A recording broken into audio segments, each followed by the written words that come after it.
Good evening, everyone, from Petal, Mississippi. It's time for Sumrall Bobcat Baseball, powered by Dandy Dan's, with 2 locations to serve you, one in Bellevue and one in Sumrall. Best place to get your fresh coffee in the morning when you're on the go. Dandy Dan's, proud to power Sumrall Bobcat Baseball. I'm Kelly Sanner, along with producer Jeremy Thompson, here in Petal tonight. Second matchup between the Panthers and the Bobcats. The Bobcats undefeated on the year at 3-0. This is the way that they will play it. Coach Andy Davis, his lineup card looks like this. Hayden Barrett leading off, playing at left field. He'll be followed by the second baseman, Ty Little. Marshall Phillips bats third and plays shortstop. He'll be followed by old number 12, Hayden Norred, the third baseman, batting cleanup. Levi Odom, the pitcher, batting for himself in the 5-hole. And then 6th is Cross Sibley, playing center field tonight. Andrew Knight batting 7th, playing first base. And then rounding out the Bobcat order, Ethan Altman catching and Cade Dito in right. So again, for the Rawlers, it's Barrett, Little, Phillips, Norred, Odom, Sibley, Knight, Altman, and Dito. And they will get their second look at Blake Hooks, the pitcher tonight for Petal. Hooks started in the game that these two teams played last weekend over in Sumrall. You remember that real toasty, warm game that I think it was 34 degrees when the game finally completed, a game that Sumrall won 5-2. But the Panthers, who do everything first class here at the Petal facility, getting ready to host the Bobcats on that return trip. Sumrall coming off a rather an unexpected easy win over Jackson Academy on Tuesday night. This is the game 1 of a 3-game stretch right in a row. Playing tonight in Petal, the Bobcats will host Seminary, the Bulldogs, tomorrow night.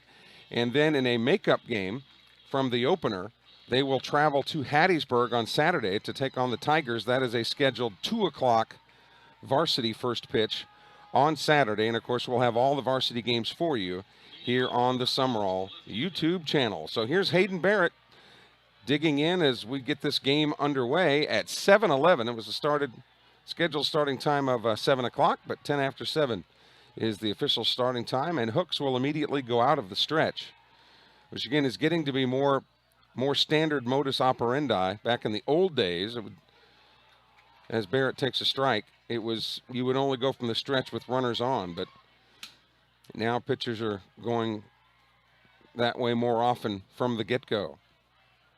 Righty versus righty, the matchup. No wind at all to speak of tonight. Very still in Forest County. Check swing, but a called strike on the inside corner. 0-2 now to Sumrall's leadoff hitter. Ty Little on deck.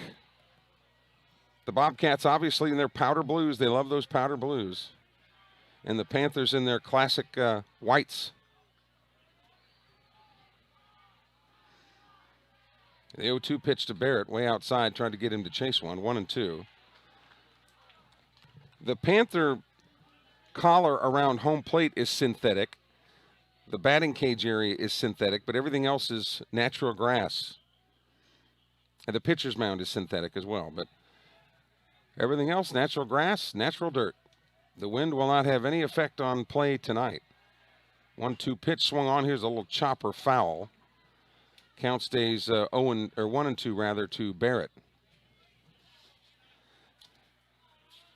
The outfield for the Panthers from left to right.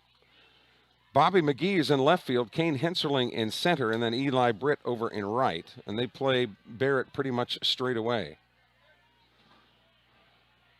The 1-ball, 2-strike pitch from Hooks inside, and it hit him. It hit Barrett in the shoulder. So he will get first base, and man, that is a pitcher's nightmare. Pitcher's nightmare when you had 2 strikes on him, and we're hoping for the punch out, and then a breaking ball just got away from you and hit him in the shoulder. But again, if you've seen Hayden Barrett in a tank top, that probably did the baseball more harm than it did Barrett. Here's Ty Little now, one of 2 left-handed hitters in the Sumrall lineup.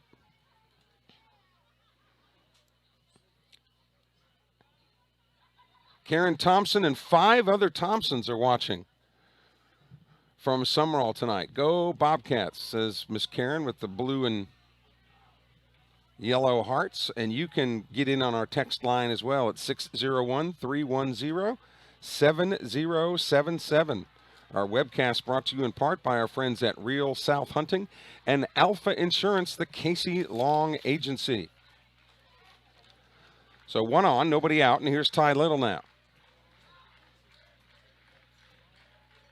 Holding the man at first and coming in at the corner. They're anticipating bunt, shows bunt, throws to second base. Throw is in time, but the bounce goes over the defender and into center field. So just like that, Barrett showing that wide receiver speed and into second base. So he's there with nobody out. The bunt no longer necessary now as far as getting the man in scoring position. It was a strike at the plate.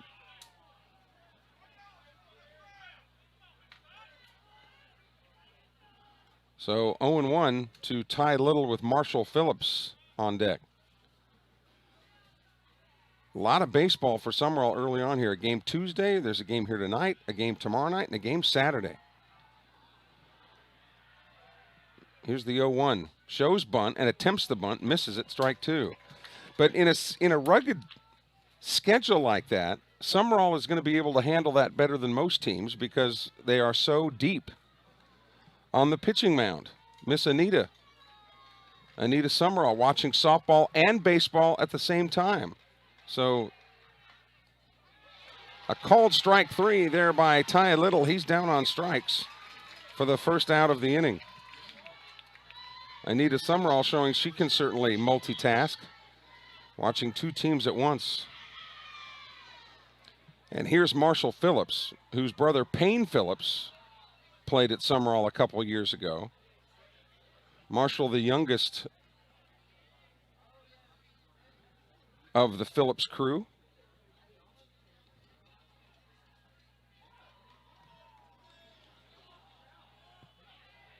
Righty versus righty, the matchup here. Hooks again on the mound, checks the runner, and comes to the plate.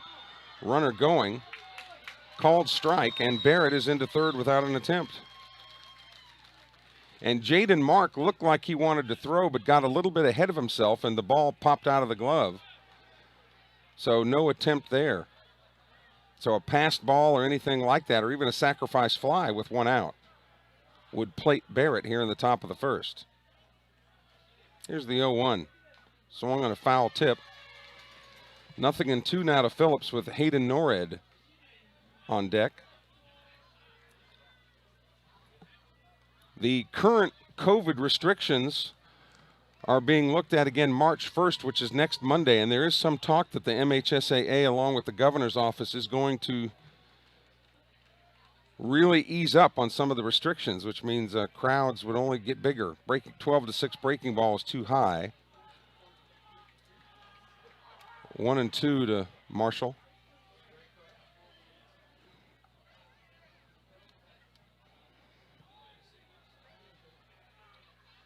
They play Phillips to go the other way just slightly. Henserling in center, shaded a little bit toward right. 1-2 pitch, another foul ball. That might have gotten Marshall off the foot. So the count remains 1-2. Andy Davis in his first year as the head man over at third. Boy, the guys just seem really relaxed, and they're out of the gate with a very, very good start.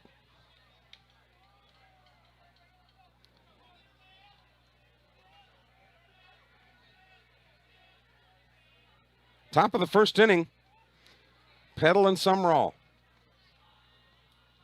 Barrett at third with 1 out and a 1-2 count to Marshall Phillips. Ideally here, you'd like to have something hit to the right side of the infield, so that would at least score Barrett, or a sac fly of some kind. 1-2 pitch, that one got away and gets away from Mark, and here comes Barrett easily, and Sumrall has grabbed a 1-0 lead. And that is exactly why Andy Davis wanted Barrett to get to third. So now that takes the pressure off of Phillips as far as hitting it to the right side or getting something to the outfield, because the run is in. We want to thank our friends at Rainforest Car Wash and Recommended Collision Repair for their support of the Sumrall webcasts. That pitch is too high, 2-2. And these businesses, if you get a chance and have a need for their goods and services, we hope that you will patronize their services, because they put their money where their mouth is, and allow these webcasts to be produced. And Jeremy Thompson does a great job putting these together, and there's all kinds of equipment that has to work. 3-2 pitch. There's a shot into left field. Base hit. Marshall Phillips flying around first base. He's digging for 2 as it gets by, and now Phillips will stand up easily into second.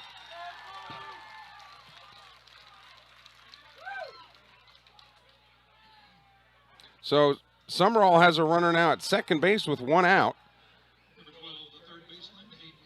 That was a little looper right over the head.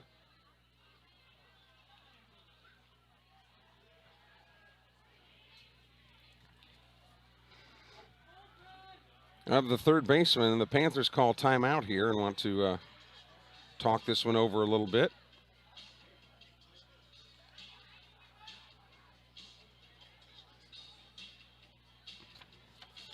Blake Roberts there at third base. We were looking at this Petal lineup. Their top 3 hitters are named Blake. Blake Roberts, Blake King, Blake Hooks. Maybe at the end of the year, they'll just, for one game only, just call everybody Blake, just for the heck of it. So trying to settle Hooks down here. And you'll recall in the game last week against Sumrall, the Bobcats did all the damage in the first inning, pretty much.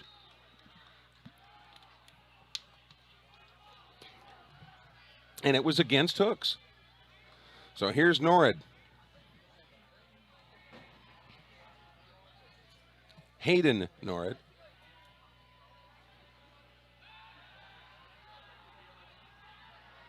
With Levi Odom on deck. Odom has already made his presence felt on this Sumrall roster, just making a deep pitching staff even deeper.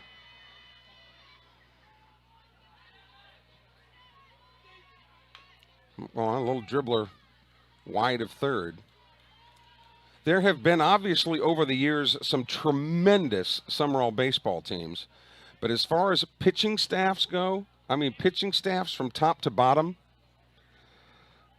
I hate to be the wet blanket for some of these great teams of the past, but I think from top to bottom, this may be the best cumulative pitching staff ever to be assembled at Sumrall. It is really good and really deep. You can give this team the pitching, and you can give the 2010 team the hitting. Then you talk about the dream team, huh?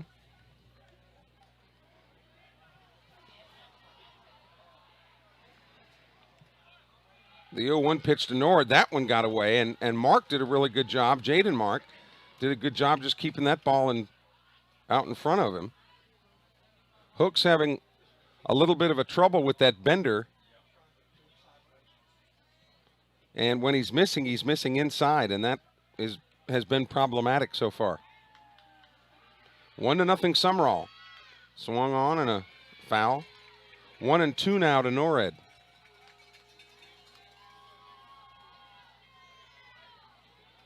Norrid, who's committed to Pearl River, headed down there to play for Coach Michael Avalon. Boy, that Pearl River baseball team is stacked. Really good. Every single guy in their starting 9 is going at the next level somewhere. The 1-2 pitch. Swing and a miss. He struck him out. So Norrid down on strikes. 2 away, and it'll be up to Levi Odom.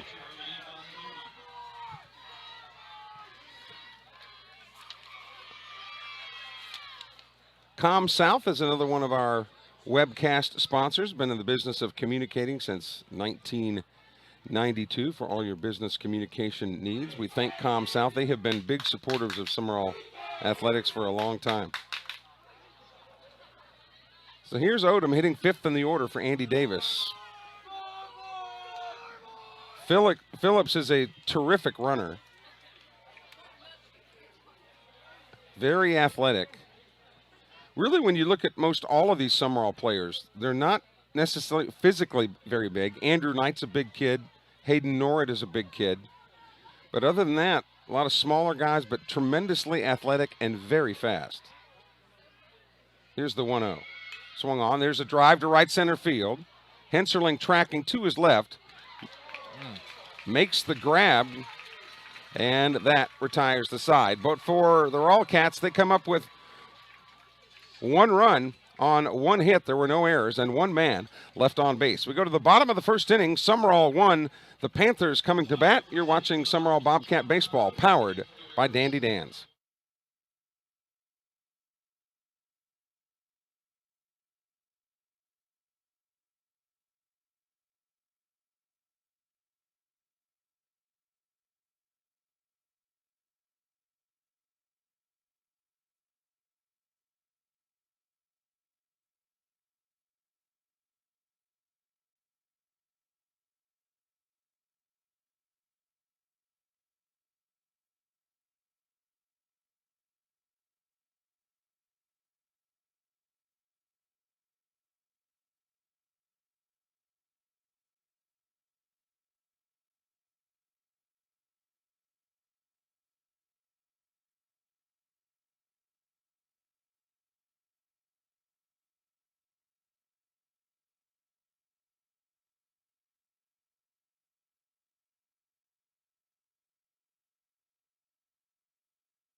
Let's take a look at the Panthers now and how they will try to attack Levi Odom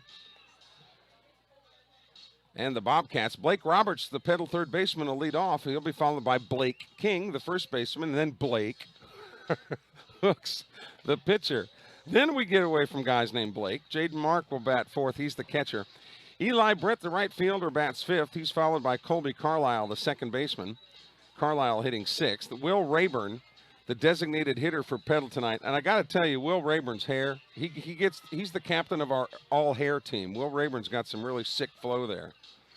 Bobby McGee, as in me and Bobby McGee, bats eighth, playing left field, and Kane Henserling, the center fielder who made that catch on Odom, he bats ninth. So again, for the Panthers, it's Roberts, King, Hooks, Mark, Britt, Carlisle, Rayburn, McGee, and Henserling to try to figure out Sumrall's Levi Odom, who's on the hill tonight. Sumrall looking to keep that undefeated record going.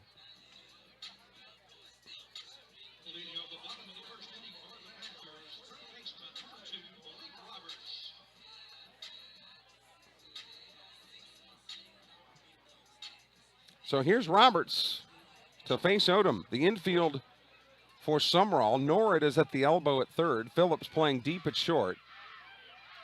Little at second, and Knight at first base. The first pitch from Odom is upstairs, ball 1.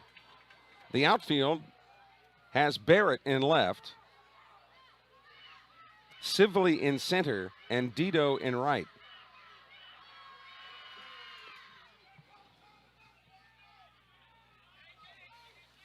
Time was called, and Odom, rather than break his arm, just went ahead and followed through on that pitch. Bottom of the first inning, Sumrall leading 1-0. The 1-0 pitch to Roberts. Swung on. Here's a chopper towards second. Little to his right. Makes the play, but has no throw. That'll go in the books as a base hit for Roberts. Little did a good job just to get to that baseball. That had base hit written all over it. The first baseman, number 22, Blake King.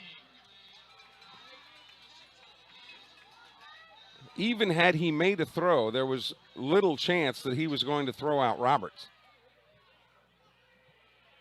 So that's in the book as a hit. And here comes Blake King now, the slugging first baseman.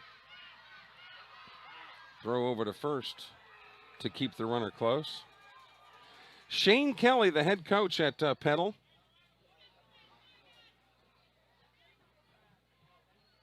Assisted by Justin Wyndham and Darren Ferris, Ryan Smith, Jason Walters.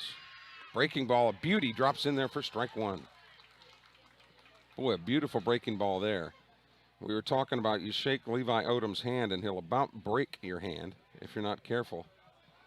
One of those country strong kind of guys. Checking the runner over at first base.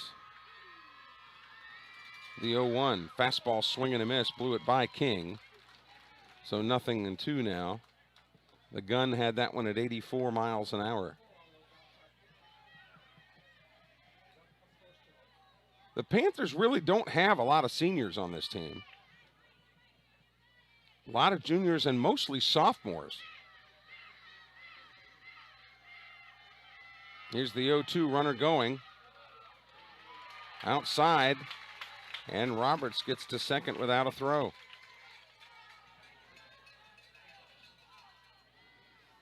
Altman out to talk to Odom, saying, look, when that guy's on base, you really can't go through that big, long windup. You've got to abbreviate the windup a little bit. Whenever runners steal a base, they'll either steal it on the pitcher or steal it on the catcher. And that was a situation where it was stolen on the pitcher because Levi's delivery is so long and drawn out that Altman never even had a chance to throw that ball. 1-2 pitch coming. Swung on, a little slap into left field, base hit. I don't think it'll be hard enough to get him home as that ball is cut by Norred. So it is 2 straight singles to start off the game. Runners at the corners and nobody out. And that'll bring up Blake Hooks, the pitcher. And very quickly,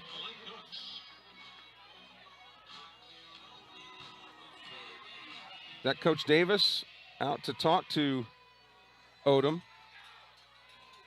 And he looks pretty animated right here.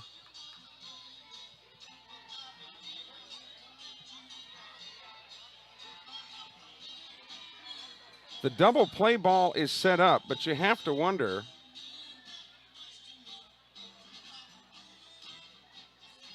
if they will try to get King over to second base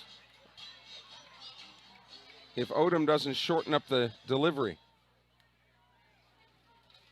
But Blake Hooks, the Petal pitcher, can help himself here with runners at the corners and no outs. Don't forget to text us. Let us know where you're watching the game from, or give a shout out to your favorite Bobcat. 601-310-7077. You can contact us all season long in the box at 601-310-7077. First pitch laced foul down into the Petal bullpen area.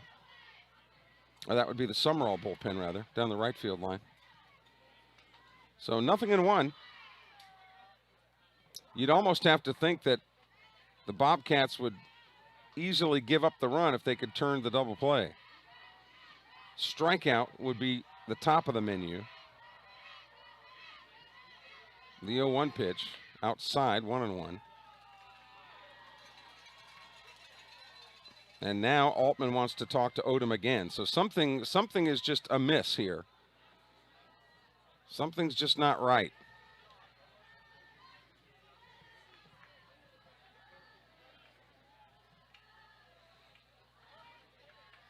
When Odom has missed, he hasn't missed by much.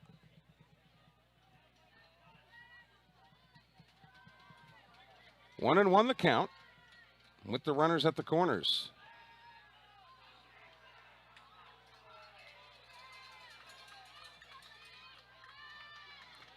You got pitchers all across that infield. Norwood at third, Odom obviously on the hill, and Knight over at first. 3 pretty good ones across that infield for Sumrall. Here's the 1-1. Breaking ball, nice one. Popped it foul, but that'll get out of play. Knight will come over and have a look, and almost had a shot, but just got outside the playing field. Boy, look at Little coming all the way over from his second base position.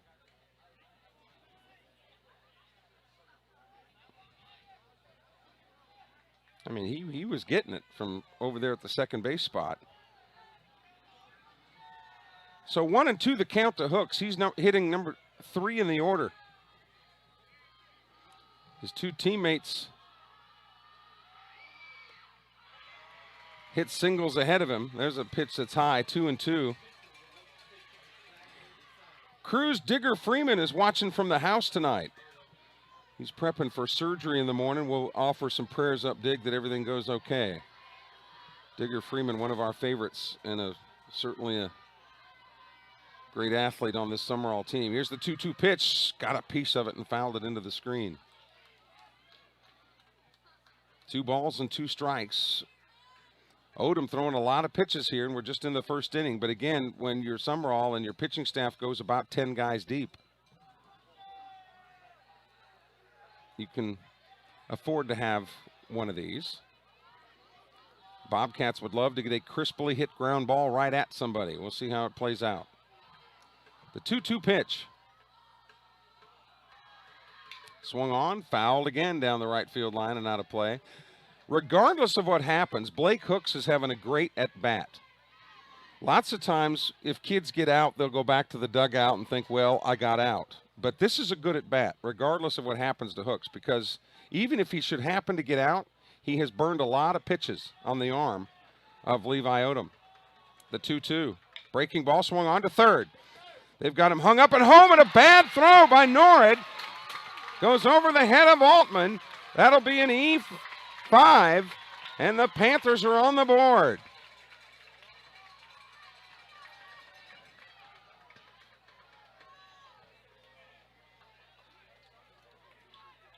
He went for the fielder's choice as Roberts had broke for the plate. And he would have been out by a mile had he just made the throw.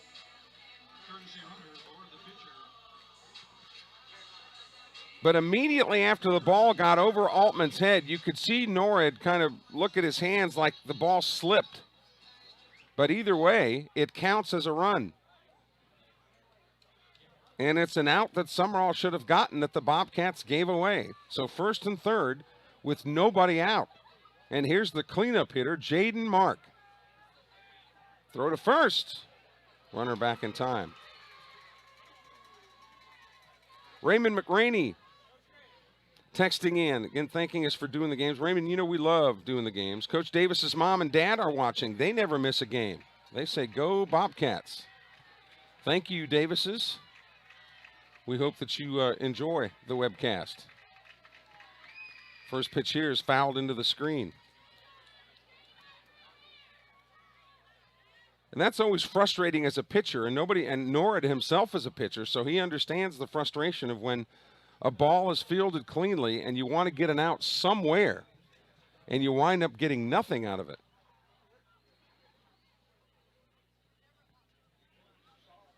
So 0-1 to Jaden Mark, the cleanup hitter for the Panthers, and they've still got runners at the corners and nobody out. So 2 hits and an error have got the Panthers in business here in just the bottom of the first inning.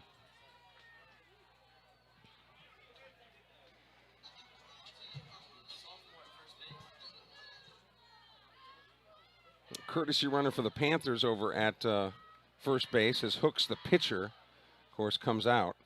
Runner going.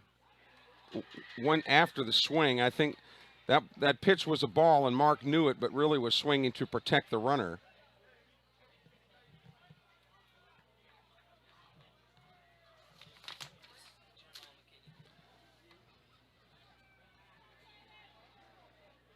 Jeremiah McKinney is the runner at second base, so he's not in a forced situation. So King is at third, McKinney is at second. McKinney will only advance if King advances. Meanwhile, back at the ranch, Odom needs a strikeout. The 0-2 pitch, and he got him on strikes. Beautiful changeup and a nice sweeping bender got him. So 1 away with runners on second and third, and here comes the right fielder, Eli Britt. I don't know what Levi Odom is going to throw the rest of the night, but it won't be anywhere as good as that pitch. That pitch was perfect. Good speed, good depth on the break. Swung on, there's a shot into right field, base hit. Dito bobbles the ball a little bit. Both runs will score, and the Panthers have a 3-1 lead.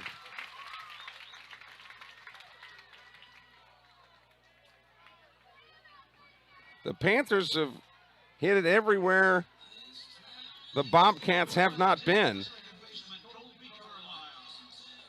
And then the little hiccup there by Dito allowed McKinnon to just keep flying from third. So 3 hits in the inning for Petal. Runner on first, 1 out, and that ball outside gets Britt to second base. So the Panthers have been running at will on Sumrall here early on.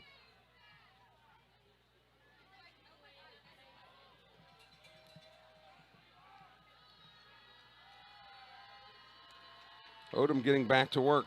The 1-0 swung on the tap foul. Makes it 1-1. Our next webcast will be tomorrow night, back from Larry Knight Field in Sumrall, where the Cats will take on the Bulldogs of Seminary.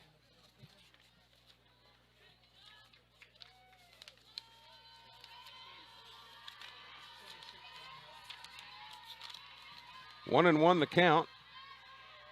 Odom checks the runner. Fastball a little bit low.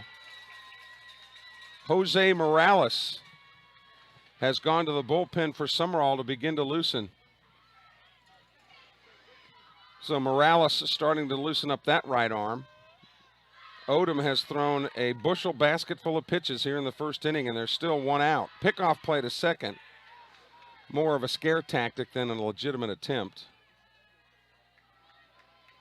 2-1 to the hitter Colby Carlisle. He's the 6th man in the order. And the Panthers have been very efficient in this, their first at bat. 3 runs on 3 hits, but 1 costly Sumrall error.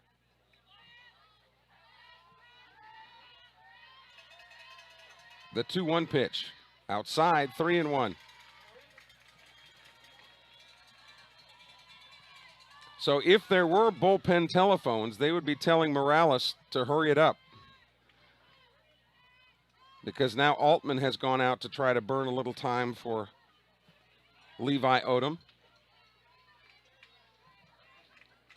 Odom hasn't walked anybody. They've put the ball in play. The Panthers have found the holes, and that's exactly what you want to do. The 3-1 pitch swung on. Fouled out of play down the right side, so the count fills at 3-2.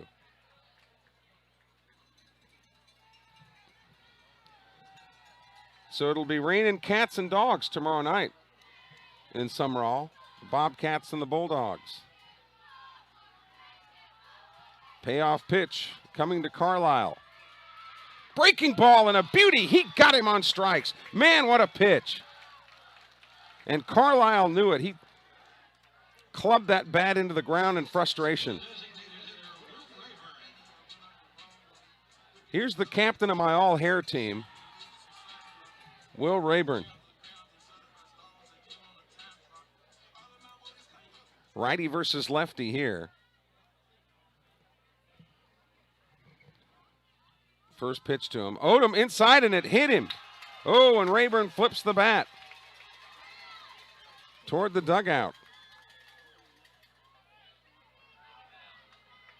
So each team has a hit batsman now.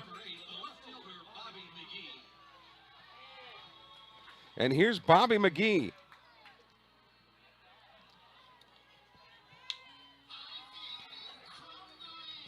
Bobby McGee, the left fielder, is the 8th Panther to the plate here in the first inning. 3-1 Petal. And the Panthers looking for more here with 2 outs. Runners will be going on contact. Levi Odom checks the runners and comes to the plate, swung on and fouled into the screen. Major League Baseball season on schedule to begin April 1st. Of course, March 1st is next Monday, believe it or not. Here's the 0-1. Good pitch on the corner. Heater just right on the corner. 0-2 now. So let's see if Odom comes with that deep bending 12-6 curveball and punch him out right here. The 0-2. Fastball up just a little. 1-2. Norrid started toward the dugout. He thought that was strike 3. The 2 outs in the inning were both recorded via the strikeout. Jaden Mark and Colby Carlisle. Mark swinging, Carlisle looking. 1-2 the count to Bobby McGee. Petal has opened up a small cut here on Sumrall. Pickoff play, second base. Look out. Marshall Phillips made the catch and almost tagged Eli Britt.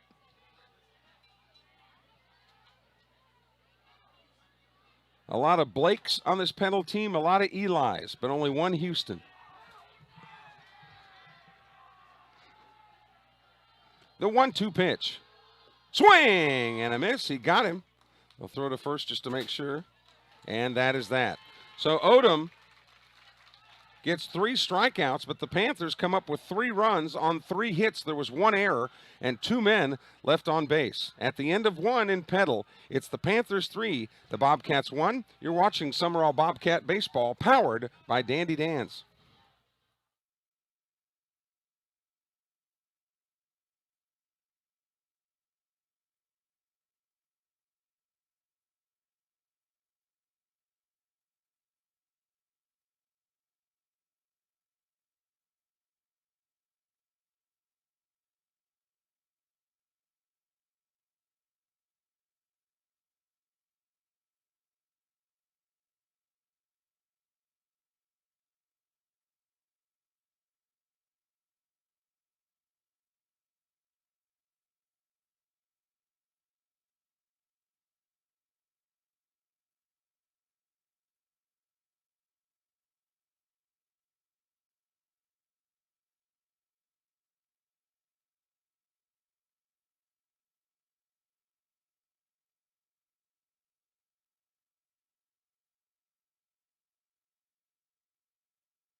We go to the top of the second inning. It'll be Sibley, Andrew Knight, and Ethan Altman for the Bobcats, trailing the Panthers 3-1. Bobcat Baseball, powered by Dandy Dan's, with locations in Bellevue and Sumrall. Here's Sibley playing center field tonight.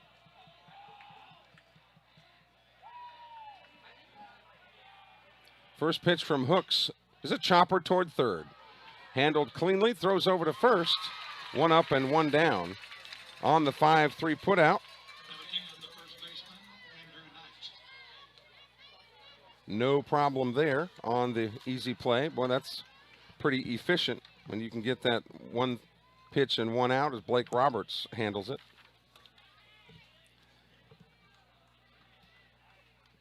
And that'll bring up Andrew Knight.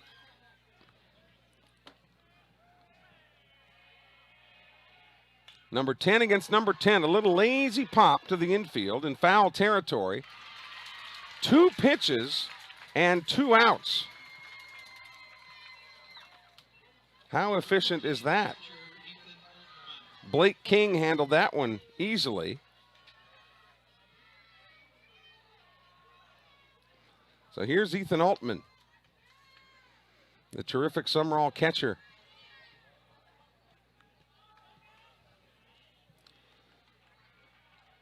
Righty versus righty here is again Hooks from the stretch. First pitch. At least Altman made him throw more than 1 pitch, as that one was inside. It's good to see as you look at both of these teams that they wear the good old-fashioned socks that we used to wear back in the day. You know, with the stirrups that you get to see the stripes. There's a strike, 1-1. There was a time in baseball not long ago, maybe 10 years or so ago, when they were wearing the pants all the way down by the ankles, and sometimes you didn't even see the socks underneath there. But this is the way baseball uniforms are supposed to be worn, in my opinion. 1-1 pitch. Swung on, fouled into the screen. 1-2 now to Altman. Should he reach, then Cade Dito would come to bat. Bobcats batting in the top of the second, trailing Petal 3-1. 3 runs, 3 hits, no errors for Petal. 1, 1, and 1 for Sumrall. That bounces to the screen.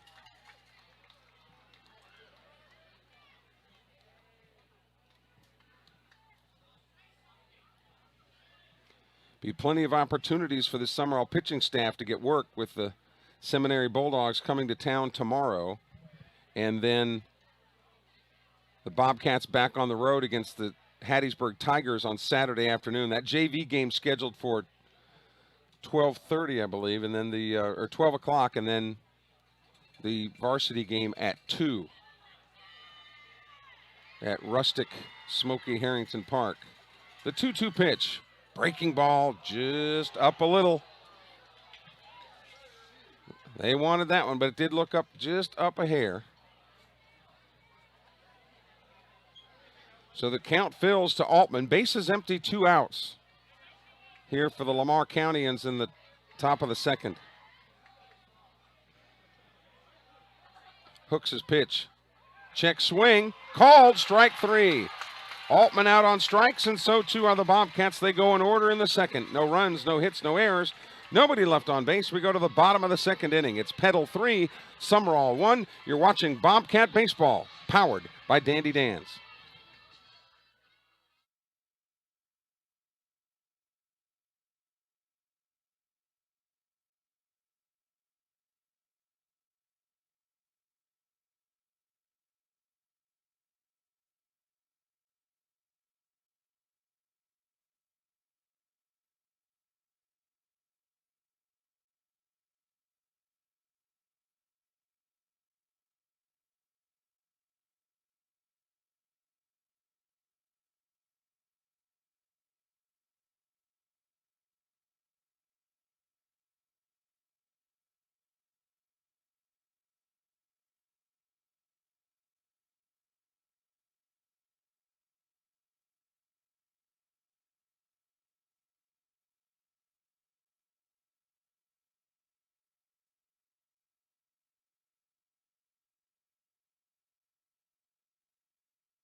So we go to the bottom of the second inning. The Panthers will send hitters 9, 1, and 2 to the plate. Henserling, Robertson, King. Sounds like a law firm, doesn't it?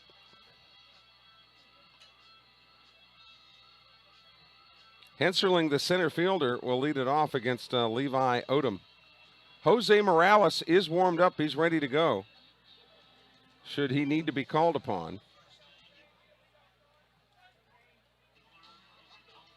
Righty versus righty to lead off the inning. So the Panthers set 8 to the plate in the bottom of the first.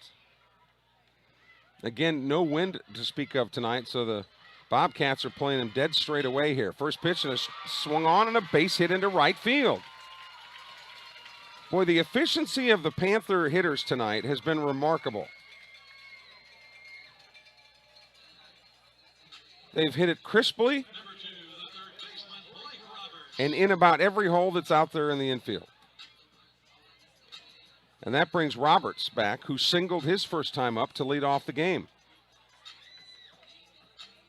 But his hit was between short and third.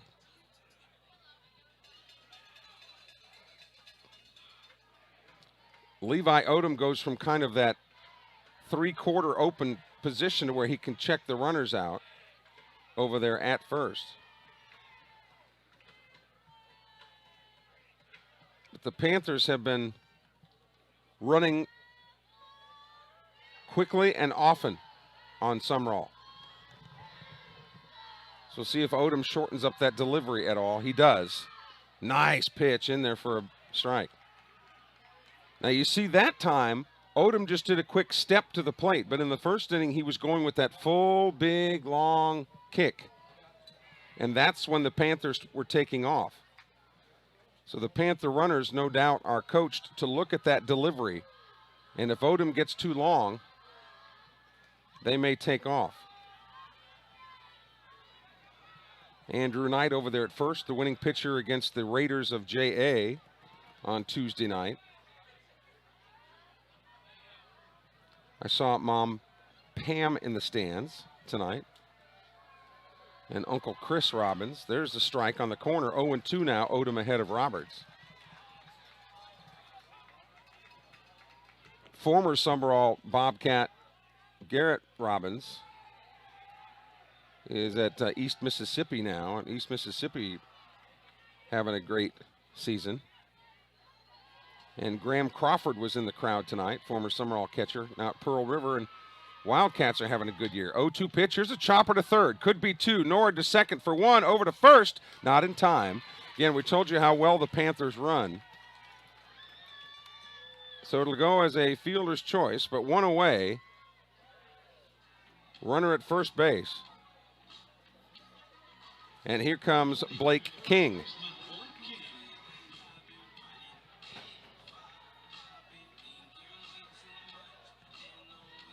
You'd have to think that after Nord made that error in the first inning that he maybe took a deep breath. Yeah, took a deep breath and said, okay, now make sure this one's on target. And it was right on the money. They didn't get two, but one is better than none, certainly. Not to overstate the obvious.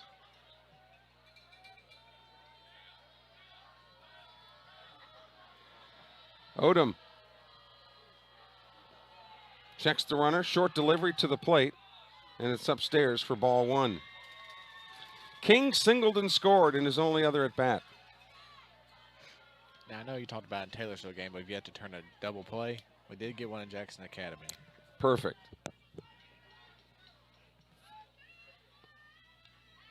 And I know that a lot of Sumrall fans were anticipating a better showing by the Raiders in that game, but it was all Bobcats. A Bobcat beatdown. Sounds like an episode of Jerry Springer, doesn't it? Here's the 1-0 pitch. Runner going, swung on, ground ball towards second. Little is able to recover and make the throw to first, but on the move, Roberts is at second base. So they might have had the hit and run going there. Two down with a runner at second base, and then it'll be up to Blake Hooks.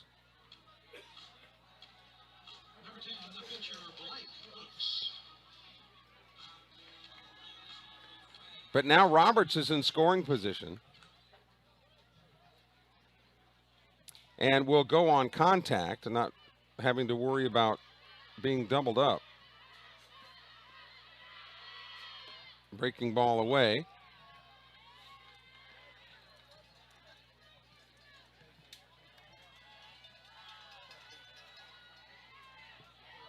We talked about the Robbinses there, and because Pam Knight, Andrew's mom, was a Robbins. There's a breaking ball away. Runner going to third. Throw by Altman to third, and they have, the umpire rung himself up. And I think he might have twisted an ankle on the play. I'm not sure I've ever had an umpire ring himself up, but great throw by Altman. There you get to see the strength of his throwing arm. So the long and the short of it for the Panthers is no runs on one hit. There were no errors and nobody left on base. We've completed two in Petal. It's the Panthers 3, the Bobcats 1. This is Sumrall Bobcat Baseball, powered by Dandy Dan's.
We go to the top of the third inning. Sumrall sends hitters 9, 1, and 2 to the plate. Dito, Barrett, and Little. One of our webcast sponsors is Stacy Clark, State Farm Insurance Agent.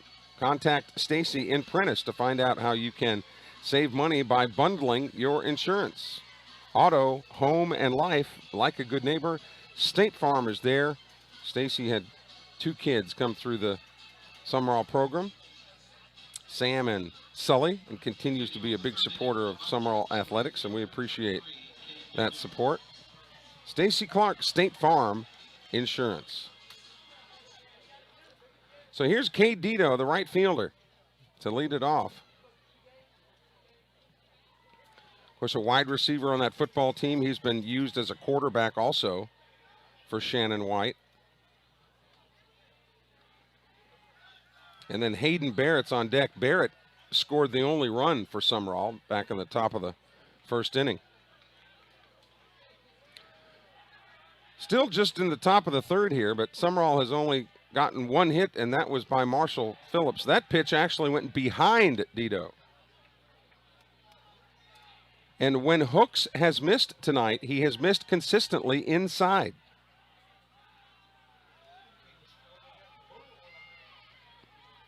And the only left-handed hitter that Andy Davis has in the lineup at this point is Ty Little. That one's right down the chute. A ball and a strike to Cade Dito.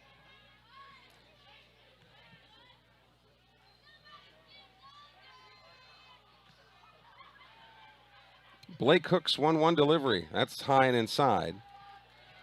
They're playing Dito to go the opposite way ever so slightly here.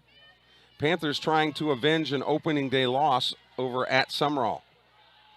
They lead the Bobcats 3-1 here in the top of the third. Swing and a miss. 2-2 now to Cade Dito, the Bobcat right fielder. Again, we'd love to hear from you. Some of you have checked in, but we'd love to hear from everybody listening or watching tonight. 601-310-7077. We want to make sure we get you that shout out. 2-2 pitches, lifted foul. That might cause some damage out there to the cars in the parking lot. They can always get a hold of our friends at Recommended, right? For collision repair. Have you heard from Christy Martin this year yet? I've not heard from Christy Martin. We've heard from Raymond McRaney. Hope she didn't freeze in Louisiana. Is it down in Folsom? And that is unusual. Christy was always the first one to check in last year. 2-2 pitch to Dito. 12-6 breaking ball stays high. 3-2. Hooks does not want to walk doesn't want to walk anybody, but you sure don't want to walk the number 9 guy in the order.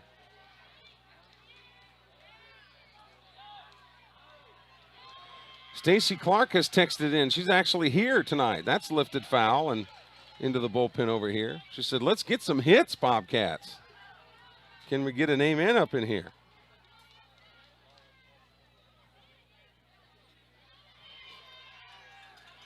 Three-two pitch coming to Cade Dito. We're all Cats batting in the top of the third. Too high. Ball 4. Good at bat for Cade Dito, and he coaxes a leadoff walk out of Hooks. And here comes Hayden Barrett now. When you've got guys that can handle the bat as well as the Sumrall guys do, the bunt comes into play, all sorts of different things.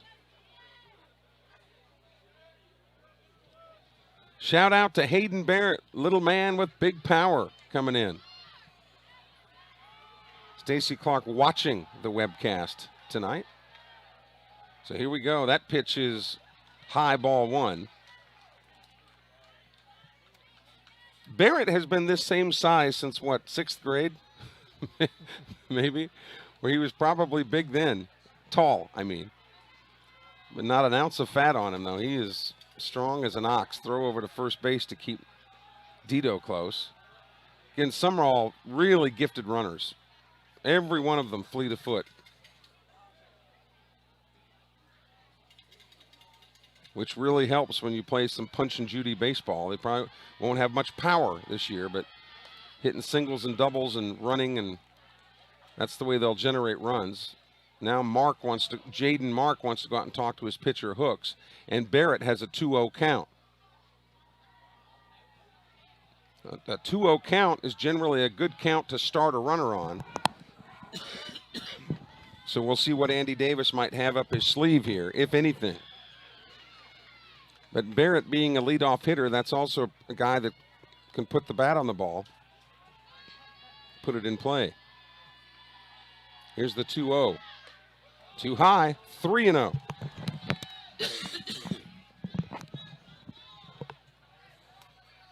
So he'll be on the take here.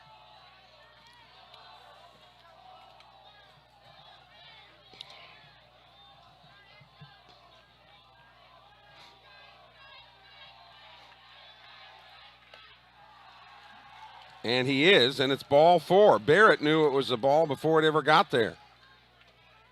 So 2 straight walks. And now you've got a left-handed hitter, Little, up there, who runs like the wind himself. Will he push a bunt down third base?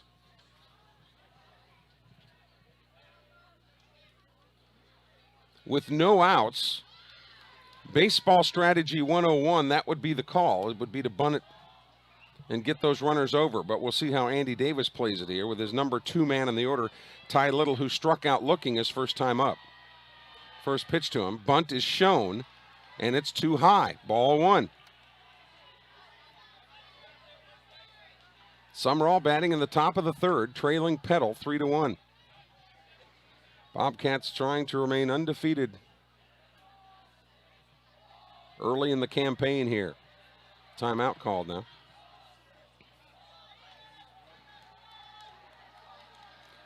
Huge crowd on hand tonight, both sides of the aisle, so to speak. Pretty full. The 1-0 pitch. That's outside. 2-0 now. That's now 8 straight balls thrown by Blake Hooks. So will Andy Davis put the red light on Little here until he gets a strike? Stacey Clark texting in again saying, let's go Ty. Just get the runners over. Here's the 2-0. Shows bunt, and that's a strike on the inside corner. Not an ideal pitch to bunt because it was in on him. If he would have bunted that ball, the only place he probably could have gotten it would be down the first base line, which wouldn't all be bad because you're trying to get the runners over to second and third. Here's the 2-1. Bunt shown again. Strike 2 taken. Andy Davis not happy with Ty Little here now, but you got a 2-2 count. Panthers would love to see him put it in play and hit a ground ball right to somebody, but unlikely that you would double up Ty Little. He is a speed merchant. Here's the 2-2. Swing and a miss. He got him on strikes. So 1 away, and here's Marshall Phillips. Marshall has the only hit of the night for Sumrall. We're just in the 3rd inning, but it was a double in his first at bat. He wound up being stranded at second.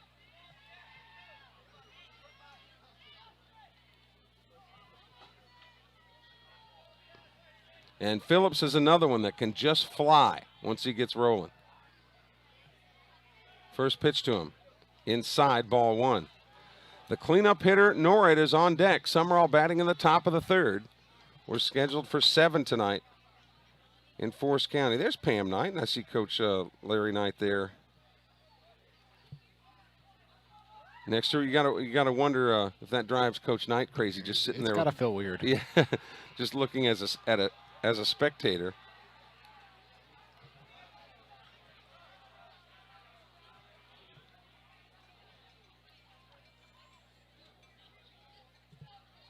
One and 0 to Marshall Phillips, hitting 3rd in the order for Andy Davis. There's a strike. He knew it too. He wanted to pull the trigger and then held up at the last second. A ball, a strike, and an out. Runners on 1st and 2nd. Dito is at 2nd. Barrett is at 1st. Speed o'plenty on the bases here for the Rollers. Runners going. 1-1 pitch. Jaden Mark will not throw. Runners at second and third. There you see that amazing speed that Sumrall has. Now again, Barrett is not in a force situation, so he will take his running instructions from Dito ahead of him. If Dito goes, then Barrett will go. If not, he'll hold his position. But there's one out here, and a 2-1 count to Marshall Phillips. Here's the pitch from Hooks, swung on, chopped foul, so the count evens out at 2-2 now. In a perfect world, Phillips, like last time, would like to get something to the right side that he can push over that way to at least plate Dito. 3 runs, 4 hits, no errors for the Panthers. 1 run, 1 hit, 1 error for the Bobcats. Sumrall making noise here in the top of the third.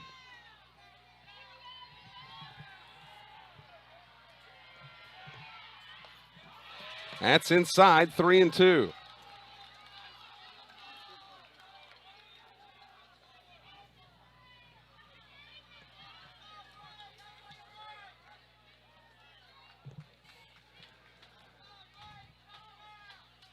So Phillips can't be too picky here.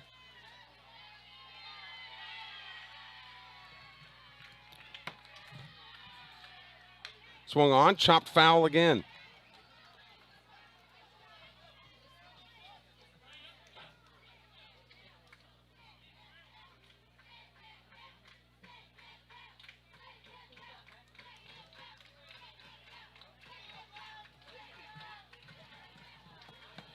And now Pittman wants to come in and talk to Hooks as the home plate umpire. We'll get some new baseballs here.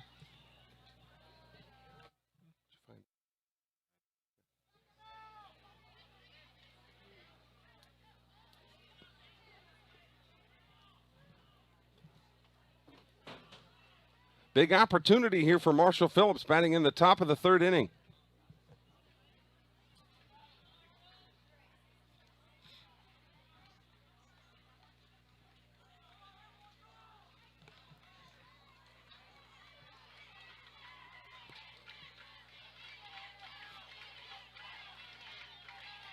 Big pitch coming from Hooks. Here's the battle. Swung on, chopped foul again.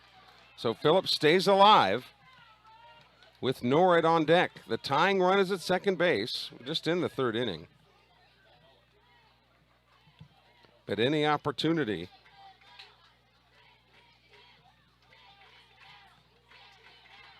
that they get to put runs up, you certainly want to take advantage of. Here's the pitch. Too high, ball 4, and Phillips is on base. So they are loaded. And here is Hayden Norred now. Norred struck out swinging in the first. Tuesday night, Norred had this exact situation, except for there was no outs at Jackson Academy. Well, looks like the Panthers will play the corners in.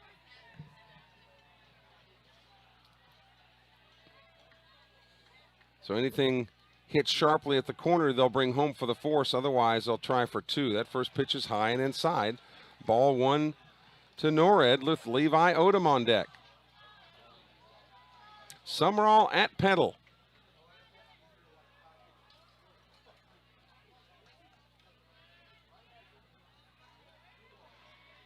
Hooks again set and comes to the plate. That's inside, 2-0.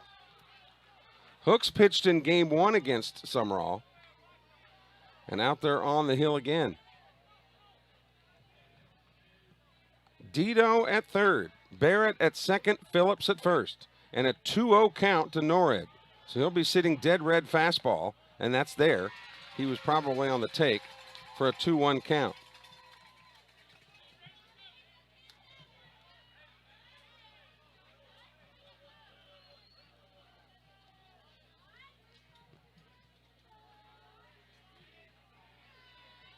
They have to be careful anything in the air.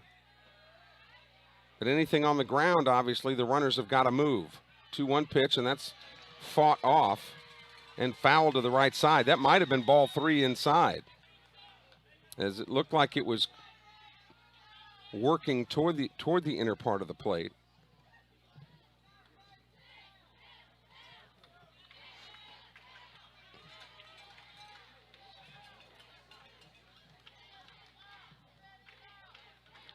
Hooks looks in at Jaden Mark, the Petal catcher. Big pitch to Hayden Nord. 3-2 pitch, and it hit him in the shoulder.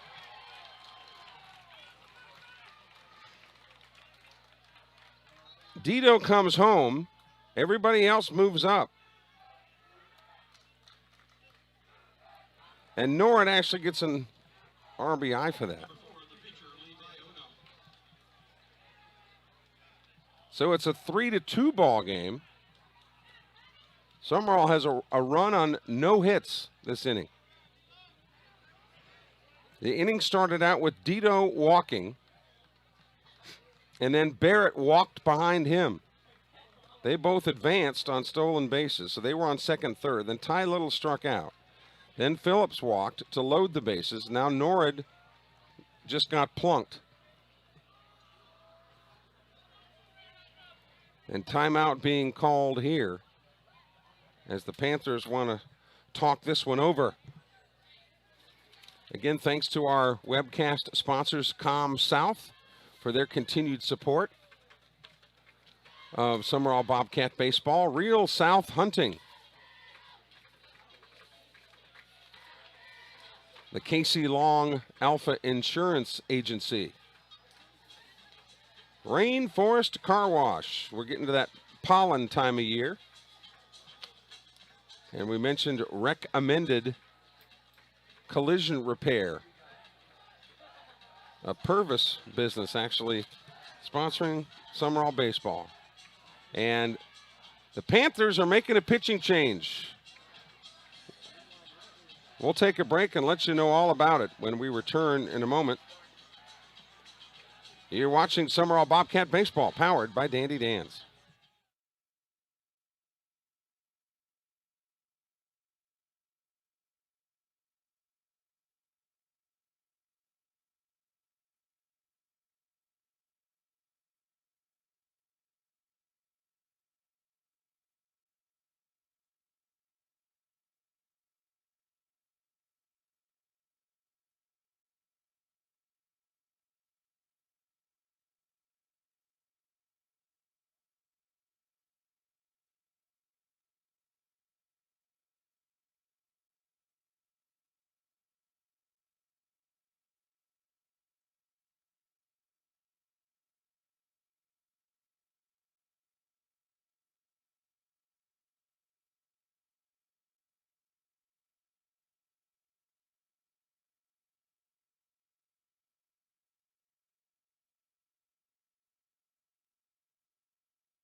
So Garrett Barger, the lefty, comes in.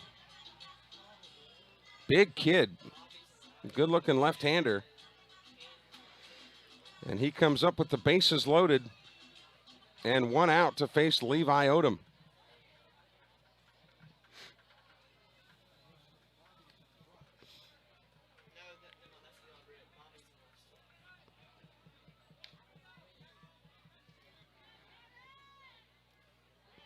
Now, as the carousel turns, you've got Barrett at third, Phillips at second, and Norrid at first. And the first pitch from Barger to Odom is there for a strike.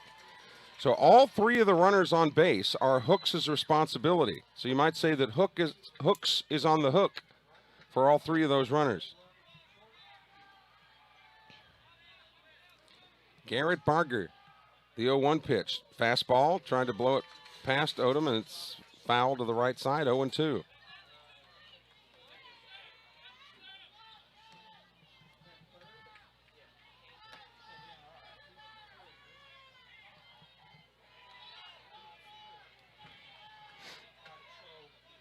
That's exactly what the Panthers would love to get, is the strikeout. And here's a drive to right center field, but right at right field of the catch is made.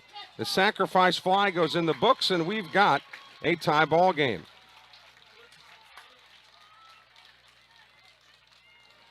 So an RBI for Odom.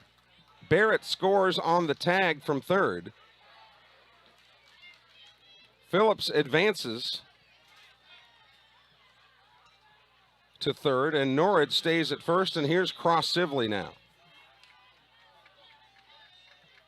So again, runners on first and third, 2 away, and we've got a tie baseball game.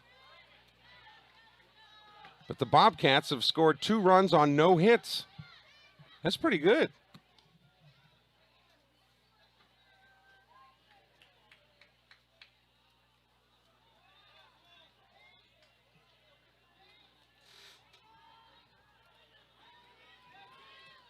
So the run at third was charged to Hooks. And anything else that would score this inning would also be charged to Hooks, with these 2 runners on base, that is. First pitch is high, ball 1 to Sibley. He grounded to third in his only other at bat. Came to the ballpark, walked into the ballpark tonight with his folks and sister Katie.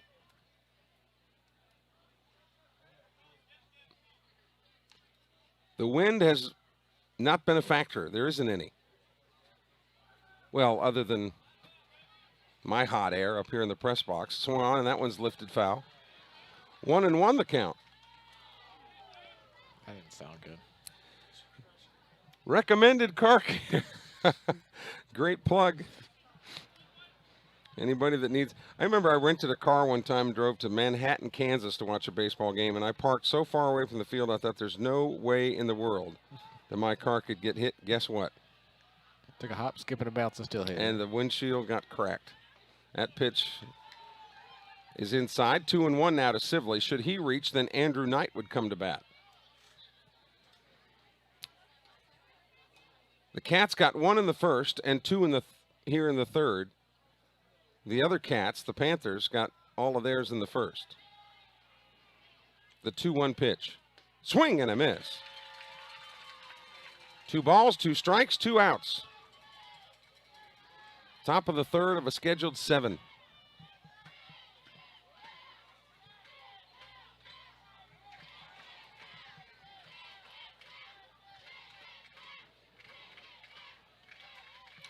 Barger checks the runner.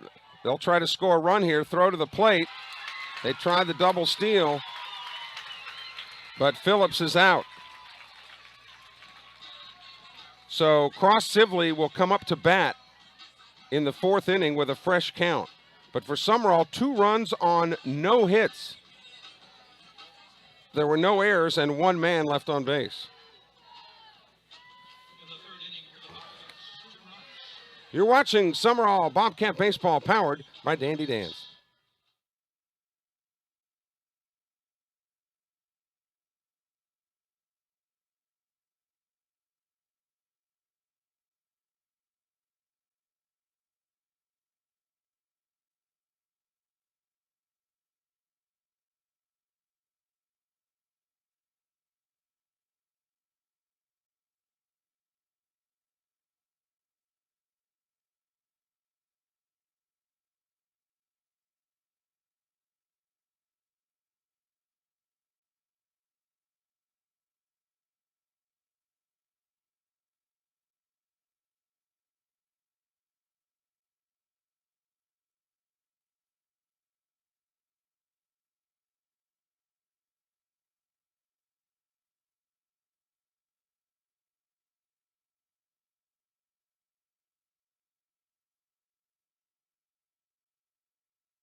So we go to the bottom of the 3rd inning. Blake Hooks, Jaden Mark, and Eli Britt. 3, 4, and 5. This is the meat of the order for the Panthers in this tie game. Again, looking ahead to the Sumrall schedule tomorrow, the Seminary Bulldogs come back right up 589 to take on Sumrall, and then the Bobcats face the Tigers of Hattiesburg on Saturday. That's a varsity start at 2 o'clock. Breaking ball is away, ball one. Hooks reached on a fielder's choice. He hit the ground ball to Norrid that Norrid tried to throw it home and put it over Altman's head for one of the Petal runs. That fouled into the screen, 1-1. So Levi Odom, who had some pretty rough sailing in the first inning, appears to have settled down, but now he's shaking that right arm just a little bit. Again, when it comes to pitching, Bobcats have got plenty of options. And earlier in the evening, Morales was warming up, but he has since gone back to the dugout. 1-1 pitch, breaking ball in there for a second strike.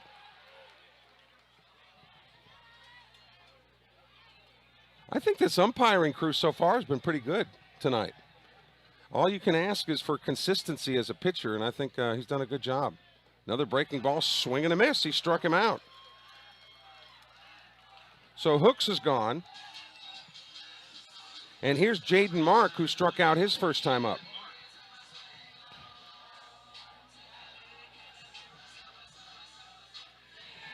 And he'll be followed by Eli Britt. 3 runs, 4 hits, no errors for Petal. 3 runs, 1 hit, 1 error for Sumrall. That fouled out of play.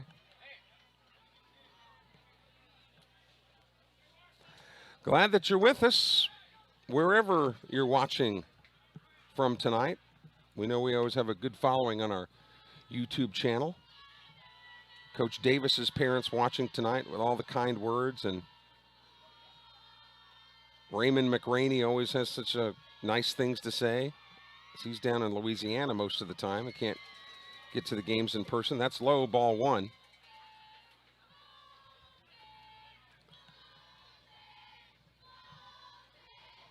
Here's the 1-1 pitch. Took something off of it and kind of a check swing foul outside of the line at first. So Odom ahead in the count now, 1-2.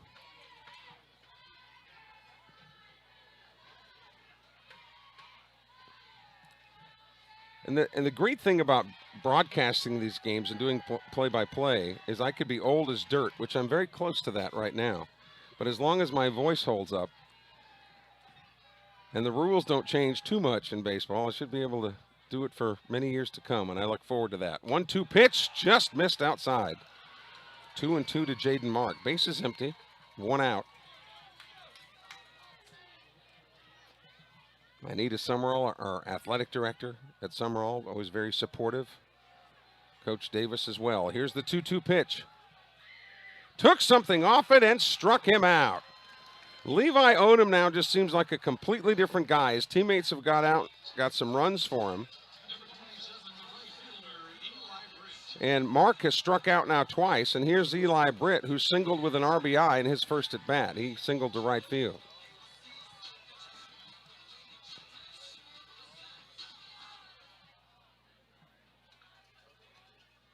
Should he reach, then Colby Carlisle would come to bat. Breaking ball, strike. You know, Andy Davis called timeout and went out onto the mound the first inning and gave a rather impassioned plea to his players. Look, we cannot start slowly. They did. There's no doubt that they did, but they seem to have righted all the wrongs or calmed all the seas, whatever metaphor you want to use, and have come back to tie this ball game. Base is empty, 2 away. Odom has recorded 5 strikeouts on the night, and we're just in the 3rd inning. The 1-1 pitch. Swing and a miss. Odom, who has played at PCS and at Sacred Heart.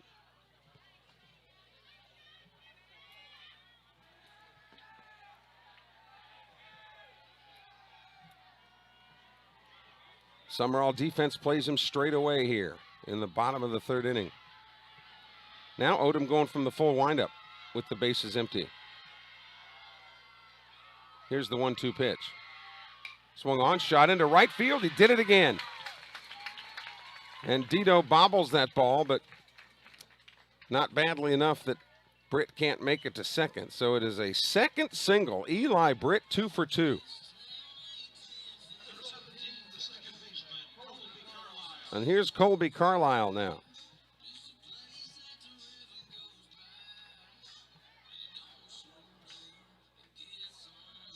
Odom will go back to that three-quarter open stance.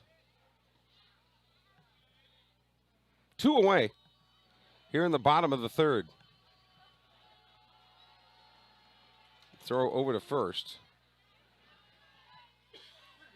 The Templetons and the Berries are watching from home. Oh, good. As in Coach Jeremy Templeton? Yes. Okay. Pat Russell is watching in Sumrall. She says, go Cats. Glad to have you along, Pat. That's low. Ball 1. And you can reach us, too, for a shout-out at 601-310-7077.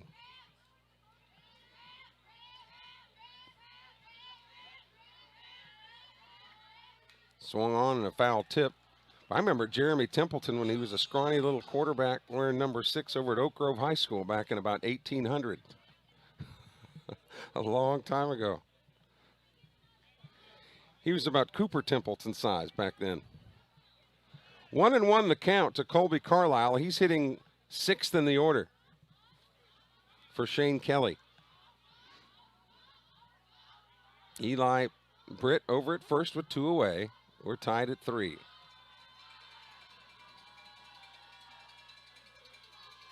Now time is called. He was not given time. Strike 2 rather.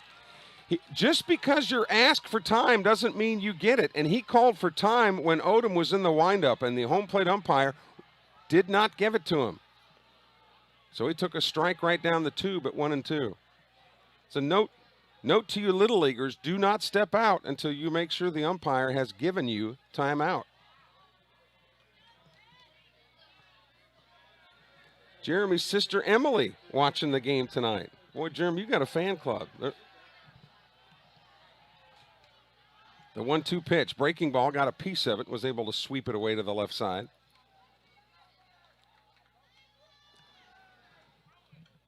The Germ fan club. No fans of the virus, but plenty of fans for the germ, right? Britt at first with a single. He followed that. He got the single following strikeouts by Hooks and Mark.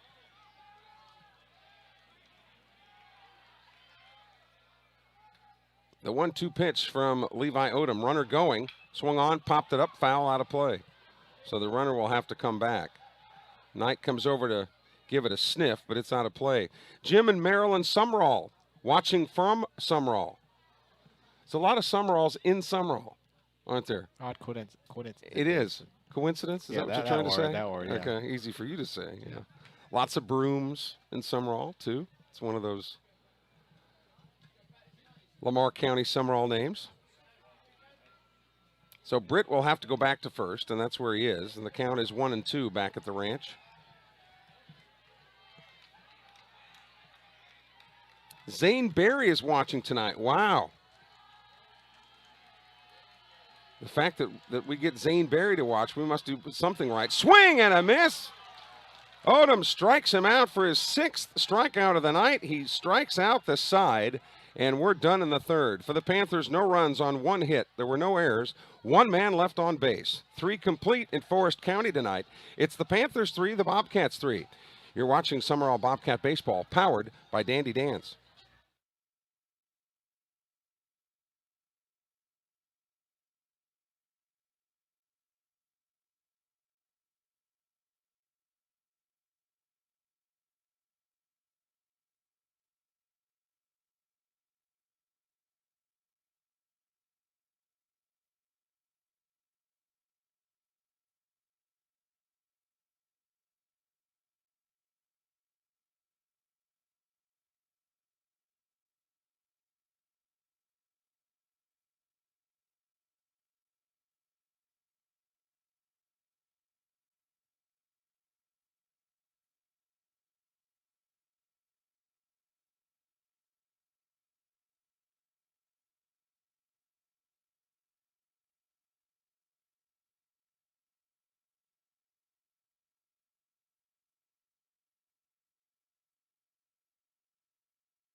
We go to the top of the fourth inning. Cross Sibley will lead it off. You remember Sibley was up when Marshall Phillips attempted that delayed steal of home and was tagged out. So Sibley will come back up with a brand new count to lead off the fourth inning. He'll be followed by Andrew Knight and Ethan Altman. 3-3 ball game, and man, the texts are coming in. Let's see. So we mentioned Zane Berry watching tonight. There's ball one to Sibley, which certainly means only one thing. The women in scuba are taking the night off. And G1, Garrett Robbins, also watching tonight. Straight out of scuba. I think that was a movie, wasn't it? Shows bunt. Outside 2-0 now. Well, those guys will long be remembered in Sumrall. ZB1 and GR1. There's a strike to Sibley. 2-1 now to the leadoff hitter for Sumrall here in the top of the fourth. We're tied at 3. We appreciate all your support. You guys are so nice. All the kind words. Here's the 2-1. Too high. 3-1 now to Sibley. He is headed to Jones next year, where he will be reunited with his old boss, Larry Knight. Larry's brother and William Carey coach Steve Knight, he put this out on social media that Steve Knight battling COVID-19, so we hope that he gets better. That one's nubbed off the end. So the count goes full now at 3-2 to Sibley, the left-handed thrower, but the right-handed hitter.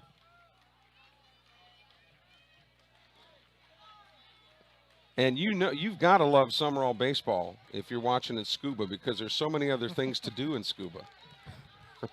Right? 3-2 pitch lifts this fly ball to shallow center field.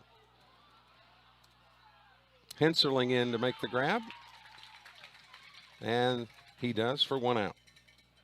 Had that ball not been hit so high, it might have been more problematic. But that'll bring up Andrew Knight. Halen Sanford is watching too. And Halen says in his text, "I am far better than those two ever thought about being." Is that what it says to you? Yeah, it looks like that. Yeah. No, Halen Sanford would never say anything like that. But Halen's a guy that I never got to coach. I would have loved to have coached him at one point, just never had that opportunity. First pitch is high, ball 1 to Andrew Knight. Sumrall batting in the top of the fourth inning of this 3-3 game.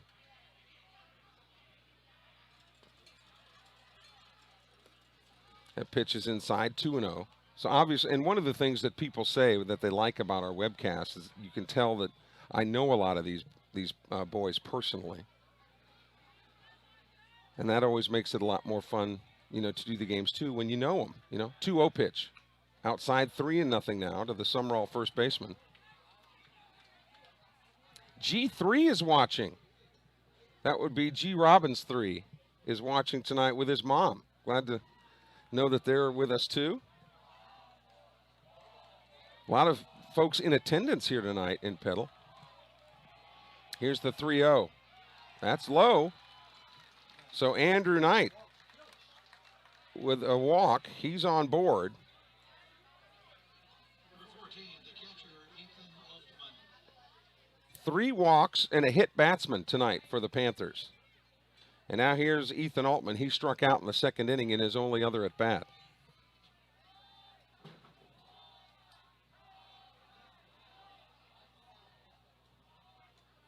Be back at home tomorrow night against Seminary. Hopefully we can keep the rain away. Rain in the forecast. Not major chances of rain, but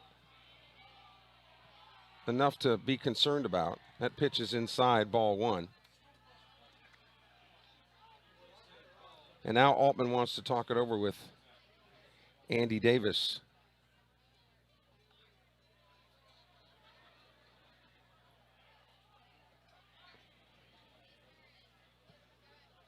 All about Sumrall, y'all, here on this beautiful Thursday night in the Friendly City. Not too much rain to worry about tomorrow night. Just not a lot of wind for us up in the third story up there. Well, in the press box, anytime I'm around, there's going to be a lot of wind, a lot of hot air, right? Barger comes set and delivers the 1-0 pitch, and it's in there for strike 1. 1-1 now to Altman as Cade Dito waits his spot.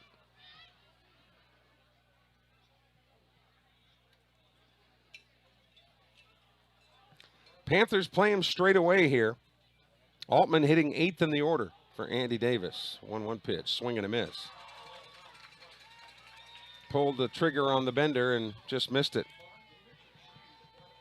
Coach Davis, in my meetings with him last week, he said, man, my parents just love listening to you guys do those games. And it's such an honor to be able to do those games, to do the games, to be your eyes and ears. 1-2 pitch, swung on and missed. Altman down on strikes for out number 2. And here comes Dito now with Knight at first base and 2 away. Top of the 4th inning, we're tied at 3.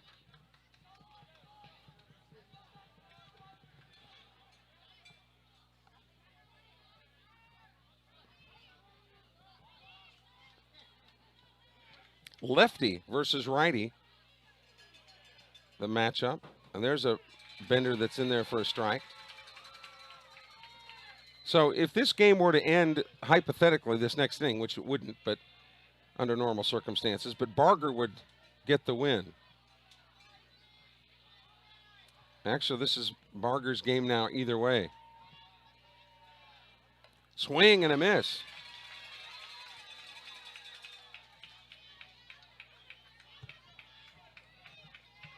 So 0-2 now to Dito.